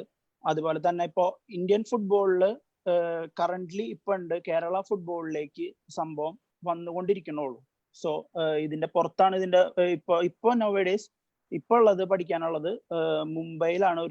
ഞാൻ പഠിച്ചത് മുംബൈയിലാണ്. അവിടെ മാത്രമേ ഉള്ളൂ. അവിടുന്ന് നമ്മുടെ എല്ലാ ഇന്ത്യയിലുള്ള എല്ലാ ബ്രാഞ്ചസിലേക്കും വരുമെന്നാണ് പ്രതീക്ഷിക്കുന്നത്. ഓക്കെ, ശ്രീ ജിജി തോമസൺ, നമുക്ക് ഏകദേശം ചർച്ച അവസാനിപ്പിക്കാറായി. എന്ന് നമുക്ക് ഇന്ത്യൻ ഫുട്ബോളിലും അല്ലെങ്കിൽ ഇന്ത്യൻ സ്പോർട്സ് മേഖലയിൽ ഇപ്പോൾ ഉള്ള പരിശീലന മേഖലകൾ എല്ലാം വലിയ രീതിയിൽ അടിമുടി ഉടച്ചു വാർത്താൻ ഏകദേശം എന്നത്തേക്ക് നമുക്കൊരു വൈക്കിംഗ് ക്ലാപ്പ് ലഭിക്കും? വൈക്കിംഗ് ക്ലാപ്പ് താങ്കൾക്ക് അറിയാമായിരിക്കും. പ്രത്യേകിച്ചും ഐസ്ലാൻഡ്, അവരുടെ ചെറിയ രാജ്യമായ ഐസ്ലാൻഡ്, ഐസിൽ മൂടി നിൽക്കുന്ന ഒരു രാജ്യം, യൂറോ 2016 കളിക്കാൻ വരികയും വലിയ മുന്നേറ്റങ്ങൾ സൃഷ്ടിക്കുകയും ചെയ്തു. അന്ന് കോയിൻ ചെയ്ത ഒരു വാക്കാണ് ഈ പറയുന്ന വൈക്കിംഗ് തണ്ടർ ക്ലാപ്പ്. ഇന്ത്യക്ക് എന്നാണ് അങ്ങനെ ഒരു സാധ്യത എല്ലാ രീതിയിലും? ഒരു വലിയ ലീഡിങ് ക്വസ്റ്റ്യൻ ആണത്. ഞാനൊരു ഓപ്റ്റിമിസ്റ്റ് ആണ്. പക്ഷേ എനിക്ക് തോന്നുന്നു ഞാൻ 87 മുതൽ കേരളത്തിലെ ആദ്യത്തെ നാഷണൽ ഗെയിംസ് സംഘടിപ്പിക്കുന്ന കാലം മുതൽ സ്പോർട്സുമായിട്ട് അഭേദ്യമായിട്ട് ബന്ധപ്പെട്ടിട്ടുള്ള ആളാണ്. എനിക്ക് വലിയ സങ്കടമാണ്, നിരാശയാണ്. കാരണം ഞാൻ ആദ്യമേ പറഞ്ഞു, ഇതിന് വേണ്ടുന്ന പ്രാധാന്യം കൊടുക്കുന്നില്ല, ഇതിന് വേണ്ടുന്ന ഈ ഒരു ചിന്തയൊന്നും മേൽത്തലങ്ങളിൽ ഉണ്ടാകുന്നില്ല. എപ്പോഴെങ്കിലും ഒളിമ്പിക്സിൽ മെഡൽ കിട്ടില്ല എന്ന് കണ്ടില്ല എന്ന് കിട്ടാണ്ട് വരുമ്പോൾ പെട്ടെന്ന് എന്താണ് കാരണങ്ങളെന്ന് ചോദിച്ച ഒരു നീതി ആയോഗിന്റെ ഒരു ചർച്ചയുണ്ടാവും. അതിനത് പറയും, നമ്മളെ പോലെ കുറെ പേരെയൊക്കെ വിളിച്ചിട്ട് കുറെ അഭിപ്രായങ്ങളൊക്കെ വേണമെന്ന് പറയും. അതിൽ നിന്ന് അവർ 5-6 സെലക്ട് ചെയ്തിട്ട് ഇതൊക്കെയാണ് ചെയ്യേണ്ടതെന്ന് പറയും. അതോടുകൂടി അത് തീർന്നു, പിന്നെ ഒന്നും സംഭവിക്കില്ല. അപ്പൊ ഇവിടെ ഒരു മാറ്റം ഉണ്ടാവണമെന്നുണ്ടെങ്കിൽ ഇത് ഞാൻ നേരത്തെ പറഞ്ഞത്, ഞാൻ വളരെ സീരിയസ് ആയിട്ട് പറഞ്ഞതാണ്. ഈ കേന്ദ്രത്തിലെ സ്പോർട്സ് മിനിസ്ട്രി എന്ന് പറയുന്നത് വേണ്ട. ഇത് പ്രൈം മിനിസ്റ്ററുടെ ഓഫീസിന്റെ നേരിട്ടുള്ള നിയന്ത്രണത്തിൽ ഈ സ്പോർട്സ് അതോറിറ്റി ഓഫ് ഇന്ത്യ കൊണ്ടുവരിക, അവിടെ കാര്യങ്ങൾ നടപ്പിലാക്കുക. അങ്ങനെ വരുമ്പോൾ കുറെ സ്പോർട്സുമായി ബന്ധപ്പെട്ടുള്ള കുറെ ആൾക്കാരെ കുറച്ച് പിന്നെ മാറ്റങ്ങൾ വരുത്താനുള്ള ശ്രമങ്ങൾ ഉണ്ടാവും. ഇങ്ങനെ ഒരു വലിയൊരു മാറ്റം, ഒരു സ്ട്രക്ചറൽ ചേഞ്ച് ഉണ്ടാവും. ഇപ്പൊ അമേരിക്കയിൽ നോക്കൂ, അമേരിക്കയിൽ there is no sports ministry, എന്നിട്ടും അവര് ഒളിമ്പിക്സിലെ 1ാം സ്ഥാനത്ത് എത്തുന്നില്ലേ? അവിടെ സ്പോർട്സിന് വല്ല കുഴപ്പമുണ്ടോ? അപ്പൊ ഇത് നമുക്കൊരു തോന്നലാണ്. ഇപ്പൊ കേരള സ്റ്റേറ്റ് ഇലക്ട്രിസിറ്റി ബോർഡ് എന്ന് പറഞ്ഞൊരു സ്ഥാപനമുണ്ട്. ഇന്ത്യൻ ഇലക്ട്രിസിറ്റി ആക്ട് അനുസരിച്ച് തീരുമാനം എടുക്കേണ്ടത് ബോർഡാണ്. ആ ബോർഡ് എടുക്കുന്ന തീരുമാനത്തെ മന്ത്രിക്ക് എങ്ങനെ മാറ്റാൻ പറ്റും? പിന്നെ എന്തിനാണ് ഒരു മന്ത്രി? അപ്പൊ നമുക്ക് എല്ലാത്തിനകത്തും ഇങ്ങനൊരു ചിന്തയുണ്ട്. ഒരു മന്ത്രാലയം വേണം, ഒരു മന്ത്രി വേണം, കുറെ ഉദ്യോഗസ്ഥന്മാർ വേണം, പിന്നെ അതിന് പുറകെ വേറൊരു സ്ഥാപനം വേണം. ഇതിന്റെ ഒന്നും ആവശ്യമില്ല. അപ്പൊ ഇതിനകത്തൊരു അടിസ്ഥാനപരമായിട്ട് ചേഞ്ച് വേണമെങ്കിൽ സ്പോർട്സുമായി ബന്ധപ്പെട്ട ആൾക്കാരെ, സ്പോർട്സ് മനസ്സിലാകുന്ന ആൾക്കാരെ, ഇവിടെ ഈ ചർച്ചയിൽ പങ്കെടുത്ത എല്ലാവരും എന്ത് ആവേശത്തോടെയാണ്, എത്ര സിൻസിയറായിട്ടാണ് സംസാരിക്കുന്നത് ഞാൻ ശ്രദ്ധിക്കുകയായിരുന്നു. അപ്പൊ അവിടെ അങ്ങനെയുള്ള ആൾക്കാര്, ഇപ്പൊ രാഘവനെ പോലെയുള്ള ഒരു സ്പോർട്സ് മനസ്സിലാക്കുന്ന ഒരാള് പിന്നെ വേണം സ്പോർട്സ് അതോറിറ്റി ഓഫ് ഇന്ത്യയുടെ DG ആകാൻ. അന്നേരം IAS അല്ല, അല്ലെങ്കിൽ മറ്റേത് നോക്കാൻ പാടില്ല, ഇങ്ങനെയൊന്നും പറഞ്ഞാൽ പറ്റില്ല. അപ്പൊ ഇങ്ങനെ ഒരു മാറ്റം ഉണ്ടാക്കാതെ നമുക്ക് ഈ പറഞ്ഞ ഒരു ചേഞ്ച് ഇവിടെ കൊണ്ടുവരാൻ സാധിക്കില്ല. അതാണ് ഞാൻ പറഞ്ഞത്. ഞാൻ സ്വതവേ ഒരു ഓപ്റ്റിമിസ്റ്റ് ആണ്. പക്ഷെ സ്പോർട്സിന്റെ കാര്യം പറയുമ്പോൾ എനിക്ക് എന്തോ പെസിമിസം എന്റെ മനസ്സിലേക്ക് വരുന്നു. ഒരു പക്ഷേ എന്റെ എക്സ്പീരിയൻസ് കൊണ്ടാകാം. കാരണം ഇവിടെ എന്തൊന്നും യാതൊരു ഇമ്പോർട്ടൻസും ഇല്ല, ആരും ഒരു പരിഗണനയും കൊടുക്കുന്നില്ല. നമ്മൾ കുറെ പേര് ഇങ്ങനെ ഇരുന്ന് ചർച്ച ചെയ്യുന്നു, പറയുന്നു എന്നല്ലാതെ ഒരു മാറ്റം ഉണ്ടാകുന്നില്ല. എന്തെങ്കിലും ഒരു മാറ്റം ഉണ്ടാകണമെങ്കിൽ ഇതുപോലെ ഒരു അടിസ്ഥാനപരമായ ചേഞ്ച് വന്നാൽ മാത്രമേ ഇവിടെ ഒരു മാറ്റം ഉണ്ടാക്കാൻ സാധിക്കുകയുള്ളൂ എന്നാണ്. ശ്രീ രാഘവൻ നമ്മുടെ റബ്ബർ മേഖലയിലും പ്രത്യേകിച്ചും വളരെ മൾട്ടി ടാലന്റഡ് ആയിട്ടുള്ള ഒരാളാണ്, മൾട്ടി സ്കിൽഡ് ആണ് അദ്ദേഹം. ക്രിക്കറ്റ് മുതൽ എല്ലാ കാര്യങ്ങളെയും മാധ്യമ മേഖലയിലും നമുക്കറിയാവുന്നതാണ്. വളരെയധികം ശ്രദ്ധ ഊന്നി കാര്യങ്ങൾ പഠിച്ച് വിശകലനം ചെയ്യുന്ന ഒരാളാണ്. അപ്പം അങ്ങ് പറഞ്ഞത് വളരെ ശരിയാണ്. അദ്ദേഹത്തെ പോലെ ക്രിക്കറ്റിനോട് ഇത്രയും ക്രിക്കറ്റ് അല്ല, സ്പോർട്സിനോട് മൊത്തത്തിൽ വലിയ അഫെക്ഷൻ കാണിക്കുന്ന ഒരു വ്യക്തി, ഇങ്ങനെയുള്ളവർ വേണം നമുക്ക് തലപ്പത്തെത്താൻ. പക്ഷെ നമ്മുടെ ബ്യൂറോക്രാറ്റിക് സിസ്റ്റം അല്ലെങ്കിൽ മറ്റു തരത്തിലുള്ള ഇടപെടലുകൾ ഇങ്ങനെയുള്ള കാര്യത്തിനെ പലപ്പോഴും പിന്നോട്ട് തള്ളുന്നുമുണ്ട്. ഇതിനെക്കുറിച്ച് ശ്രീ രാഘവൻ എന്താണ് പറയാനുള്ളത്?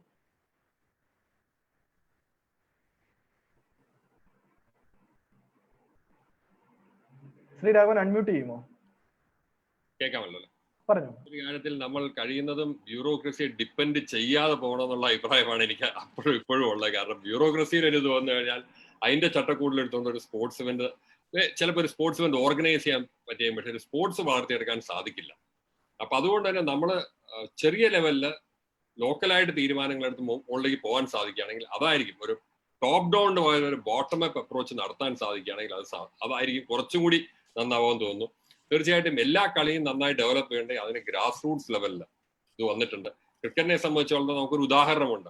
പക്ഷെ ക്രിക്കറ്റിനെ മാതിരി ഒരു സാമ്പത്തിക സ്രോതസ് ബാക്കിയുള്ള സ്പോർട്സ്, പ്രത്യേകിച്ച് അത്ലറ്റിക്സ് ഒന്നും ഉണ്ടാക്കാനായിട്ട് എളുപ്പമായിരിക്കില്ല. അപ്പൊ അതുകൊണ്ട് അവിടെയെല്ലാം ഒരു ബോട്ടം അപ്പ് അപ്രോച്ച് നമുക്ക് പറ്റുകയാണെങ്കിൽ ഈ പറഞ്ഞ മാതിരി സ്കൂളുകളിലുള്ള സൗകര്യങ്ങൾ വർദ്ധിപ്പിക്കുക, അവിടെയുള്ള കായിക ടീച്ചർമാരുണ്ടാവുമെന്ന് ഉറപ്പുവരുത്തുക, കഴിവുള്ള കുട്ടികൾക്ക് കൂടുതൽ ട്രെയിനിങ് അവസരങ്ങൾക്കുള്ള സാഹചര്യങ്ങൾ ഉണ്ടാക്കി കൊടുക്കുക. അങ്ങനെ നമ്മൾ തുടങ്ങുകയാണെങ്കിൽ അത് നമുക്കൊരു വലിയ മാറ്റത്തിന് വഴിയൊരുക്കാൻ സാധിക്കും. അത് മാത്രമല്ല, നേരത്തെ ടിനു പറഞ്ഞൊരു വലിയൊരു കാര്യമുണ്ട്. കായികക്ഷമതയ്ക്കൊപ്പം തന്നെ നല്ല പൗരന്മാരെയാണ് സ്പോർട്സ് വളർത്തിയെടുക്കുന്നത്. ആ ഒരു കാര്യം നമ്മൾ ഒരിക്കലും മറക്കരുത്. സ്പോർട്സ്മാൻ സ്പിരിറ്റ്, ജയവും തോൽവിയും ജയവും ഒരു നാണയത്തിന്റെ രണ്ട് വശങ്ങളാണെന്ന് മനസ്സിലാക്കുന്ന വ്യക്തികളാണ് സ്പോർട്സ്മാൻമാർ. പരാജയം ഏറ്റെടുക്കാൻ ഭീതിയില്ലാത്തവരാണ്. അപ്പൊ അതുകൊണ്ട് തന്നെ സ്പോർട്സ് നമ്മുടെ വിദ്യാഭ്യാസത്തിന്റെ സംസ്കാരത്തിന്റെ ഭാഗമാകേണ്ട ഒരു വലിയ, പ്രത്യേകിച്ച് ഇന്നത്തെ സാഹചര്യത്തിൽ ഒരു വലിയ പങ്ക് വഹിക്കും. അതുകൊണ്ട് തന്നെ സ്പോർട്സ് നമുക്ക് ഈ ഒരു രീതിയിൽ നേരിടാം. ബ്യൂറോക്രസി, ഞാൻ എപ്പോഴും പറയുന്നു, സ്പോർട്സും ബ്യൂറോക്രസിയും മാറ്റിവെക്കുക. ഏതെങ്കിലും വലിയ ഇനങ്ങൾ നടത്തുമ്പോൾ ബ്യൂറോക്രസിയുടെ പിന്തുണ മാത്രം വരിക. അതിനപ്പുറത്തേക്ക് നമ്മൾ ബ്യൂറോക്രസിയെ സ്പോർട്സിലേക്ക് കൊണ്ടുവരികയാണെങ്കിൽ സ്പോർട്സ് എവിടെ എത്തില്ല. ഒരു ബ്യൂറോക്രാറ്റ് ആയിക്കൊണ്ട് തന്നെ ഞാൻ പറയുകയാണ്, ഇത് നമ്മൾ മാറ്റിവെക്കേണ്ട ഒരു മേഖലയാണെന്നാണ് എന്റെ സ്വന്തമായിട്ടുള്ള സ്വകാര്യമായിട്ടുള്ള അഭിപ്രായം. ஓகே, நான் டாக்டர் அசோக் குமார், முன்னாடி தமிழ்நாடு டீம் இப்போ இருக்கிற ஒரு நிலைமை எப்படி? முன்னாடி அண்ணாவி எல்லாம் இருந்தது 1980s, towards end of 1980s Annavi high jump. அப்புறம் இப்போ கடைசி கேட்குற ஒரு பெரிய name Indian international volleyball from Tirunelveli Naveen Raja Jacob மற்றும் ராமர் விஜயன், அப்படி ஃபுட்பால். இங்க இப்போ இருக்கிற ஒரு நிலைமை எப்படிதான், especially in track and field events மற்றும் வாலிபால் மீறி எப்படிதான் அது நீங்க அனலைஸ் பண்றது? To be frank with you, I cannot comment about it because I'm out of Tamil Nadu for the past 13 years. Okay. I've been in Maharashtra and then I had come back and then joined Kerala. Okay. But however, I mean, everywhere, as Mr. Raghavan said, the success depends only when the planning is done at the micro level, and then it should go to the macro level, and then those inputs suggested at the micro level should be considered at the macro level, and then the planning should be done. Let it be selection, let it be anything, let it be association, whatever it is. This is not happening. This should happen. It is happening only to garner votes to get elected as a office bearer in an association. It should not be the case. Okay. It should not be the case. Okay. Point taken, Shri doctor Ashok. നമുക്ക് പെട്ടെന്ന് തന്നെ ശ്രീ രാജു പോളിലേക്ക് ഒരു final word എന്താണ്? നമുക്ക് എങ്ങനെ മുന്നോട്ട് പോകാം?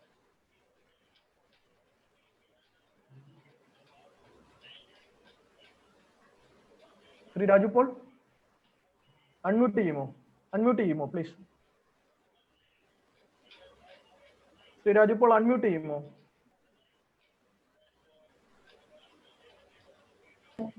Okay. ഞാൻ പറഞ്ഞത് ഈ കുട്ടികളെ സംബന്ധിച്ച് വളരെ ഡിസിപ്ലിൻഡ് ആയിട്ടുള്ള കുട്ടികൾക്കാണ് നല്ല രീതിയിൽ പെർഫോമൻസ് ചെയ്യാൻ സാധിക്കുക. അതേ രീതിയിൽ നന്നായി പഠിക്കുന്നവര്, അതോടൊപ്പം തന്നെ ദൈവാനുഗ്രഹം ഉള്ളവര്, ഇതെല്ലാം ഒത്തിണങ്ങുമ്പോഴാണ് ആ കുട്ടികൾക്ക്, ഇപ്പൊ സ്കൂളുകളിൽ തന്നെയാണെങ്കിൽ തന്നെ ഏറ്റവും നന്നായി പഠിക്കുന്ന കുട്ടികൾ സ്പോർട്സിലുള്ളവരായിരിക്കും. അവരൊന്നും പഴയ മാതിരി തോറ്റൊന്നും പോകുന്നില്ല. അവർ നന്നായി പഠിക്കുന്നവരും നല്ല കഴിവുള്ളവർക്കും മാത്രമേ ഇപ്പോഴത്തെ അവസ്ഥയിൽ സ്പോർട്സ് ചെയ്യാനാവൂ. അപ്പോൾ തീർച്ചയായിട്ടും ഇതിന് വളരെയധികം ഇമ്പോർട്ടൻസ് കൊടുത്തുകൊണ്ട് മുന്നോട്ട് പോയാൽ നമ്മുടെ കൈയെത്തുന്ന ദൂരത്താണ് ഒളിമ്പിക്സ് മെഡൽ എന്നാണ് എനിക്ക് പറയാനുള്ളത്. ഓക്കെ. ശ്രീ അബ്ദുള്ള മാളിയേക്കൽ, ഏത് തരത്തിലായിരിക്കണം നമ്മുടെ ഈ ഉടച്ചുവാർക്കൽ തുടങ്ങേണ്ടത്? കേരളത്തെ സംബന്ധിച്ച് ഏത് രീതിയിലാണ് നമ്മൾ മുന്നോട്ട് പോകേണ്ടത്? തീർച്ചയായിട്ടും പുതിയ തലമുറക്ക് ആവശ്യമായിട്ടുള്ള ന്യൂ ജനറേഷൻ സ്പോർട്സ് കോഴ്സുകൾ നമുക്ക് ലഭിക്കേണ്ടതുണ്ട്. വളരെ കുറച്ച് സ്ഥലങ്ങളിൽ മാത്രമേ നമുക്ക് കൂടുതലും മുംബൈയിലോ അല്ലെങ്കിൽ നോർത്ത് ഇന്ത്യയിലോ മാത്രം ലഭിക്കുന്ന സ്പോർട്സ് കോഴ്സുകൾ, മാനേജ്മെന്റ് കോഴ്സുകൾ കേരളത്തിലെ കുട്ടികൾക്ക് ലഭിക്കേണ്ടതുണ്ട്. അതിനോടൊപ്പം തന്നെ പുതിയ തലമുറയിലെ സ്റ്റാർട്ടപ്പ് കമ്പനികളെ, സ്പോർട്സുമായിട്ട് ബന്ധപ്പെട്ട ബിസിനസ്സുകളെ, സ്റ്റാർട്ടപ്പ് കമ്പനികളെ നമ്മൾ പ്രൊമോട്ട് ചെയ്യുകയാണെങ്കിൽ പലതരത്തിലുള്ള പ്രയാസങ്ങളും ബുദ്ധിമുട്ടുകളും സ്റ്റാർട്ടപ്പ് കമ്പനിയുടെ നമുക്കൊരു സൊല്യൂഷൻ തരാൻ പറ്റുമെന്നാണ് വിശ്വസിക്കുന്നത്. കാരണം ഏറ്റവും കൂടുതൽ സ്പോർട്സ് സംഘടിപ്പിക്കുന്നവരും സ്പോർട്സ് പ്രേമികളും എല്ലാം ആഗ്രഹിക്കുന്നത് നമുക്ക് ഇത് നേരിട്ട് ലൈവ് കാണാനുള്ള പുതിയ ടെക്നോളജി ഉണ്ടായതുകൊണ്ട് അത് നമുക്ക് എല്ലാ മേഖലയിലേക്കും എത്തിപ്പെടാൻ പറ്റും. പ്രത്യേകിച്ചും ആധുനിക കാലഘട്ടത്തിൽ സാങ്കേതിക വിദ്യ, OTT ഉപയോഗിച്ചിട്ടെല്ലാം നമ്മുടെ നാട്ടിലെ ടൂർണമെന്റുകളും അല്ലെങ്കിൽ കായിക മത്സരങ്ങളും കൊണ്ടുവരികയാണെങ്കിൽ അത് ഈ മേഖലയ്ക്ക് വലിയൊരു കുതിച്ചുചാട്ടത്തിനുള്ള വഴിയൊരുക്കുമെന്നാണ് വിശ്വസിക്കുന്നത്. നന്ദി. Shri Tinu, final word? ഇല്ല, ടിനു ബന്ധം വിച്ഛേദിക്കപ്പെട്ടു പോകുന്നു. എന്തായാലും നമുക്ക് ചർച്ച അവസാനിപ്പിക്കേണ്ട സമയമായിരിക്കുന്നു. നന്ദി. ശ്രീ ജിജി തോംസൺ സായി, മുൻ director general. Doctor KN Raghavan, international umpire ആയിരുന്നു അദ്ദേഹം. ഒപ്പം തന്നെ Shri Navas Meeran, eastern group chairman. Doctor B Ashok Kumar, Sree Gokulam Kerala football club CEO. Tinu Yohannan, മുൻ ഇന്ത്യൻ ഇന്റർനാഷണൽ, ഒപ്പം തന്നെ കേരള ക്രിക്കറ്റ് ടീമിന്റെ കോച്ചാണ് അദ്ദേഹം. രാജു പോൾ, ആമുഖങ്ങൾ ആവശ്യമില്ല, chief coach GV Raja. Abdulla Maliyekkal, founder and CEO one India kite team. Aromal Vijayan, video analyser. Shri Jiji Thomson സൂചിപ്പിച്ചതുപോലെ അടിമുടിയുള്ള ഒരു ഉടച്ചുവാർക്കലിൽ മാത്രമേ ഇന്ത്യൻ കായിക മേഖലയെ വലിയ രീതിയിലുള്ള ഉണർവിലേക്ക് നയിക്കാൻ കഴിയുകയുള്ളൂ. അദ്ദേഹം പറഞ്ഞത് സ്പോർട്സ് മിനിസ്ട്രി അടച്ചു പൂട്ടേണ്ട പോലും, പ്രത്യേകിച്ചും ബ്യൂറോക്രസിയുടെ അമിതമായ ഇടപെടലുകൾ തുടങ്ങിയ കാര്യങ്ങൾ അദ്ദേഹം സൂചിപ്പിക്കുകയുണ്ടായി. ഒപ്പം തന്നെ ശ്രീ രാജു പോൾ സൂചിപ്പിച്ചതുപോലെ പഞ്ചായത്ത് തലത്തിൽ ഉള്ള വളർച്ച എല്ലാവരും തന്നെ സൂചിപ്പിച്ച കാര്യമാണ്. ഒപ്പം തന്നെ പ്രൈമറി സ്കൂളിൽ ഈ അടിസ്ഥാന സൗകര്യങ്ങൾ, അടിസ്ഥാന സ്പോർട്സ് കുട്ടികളെ കണ്ടെത്തുക, ക്യാച്ച് ദ യങ് എന്നുള്ള സ്ലോഗൻ, ഇവയെല്ലാം നമ്മൾ ഓർക്കേണ്ടതാണ്.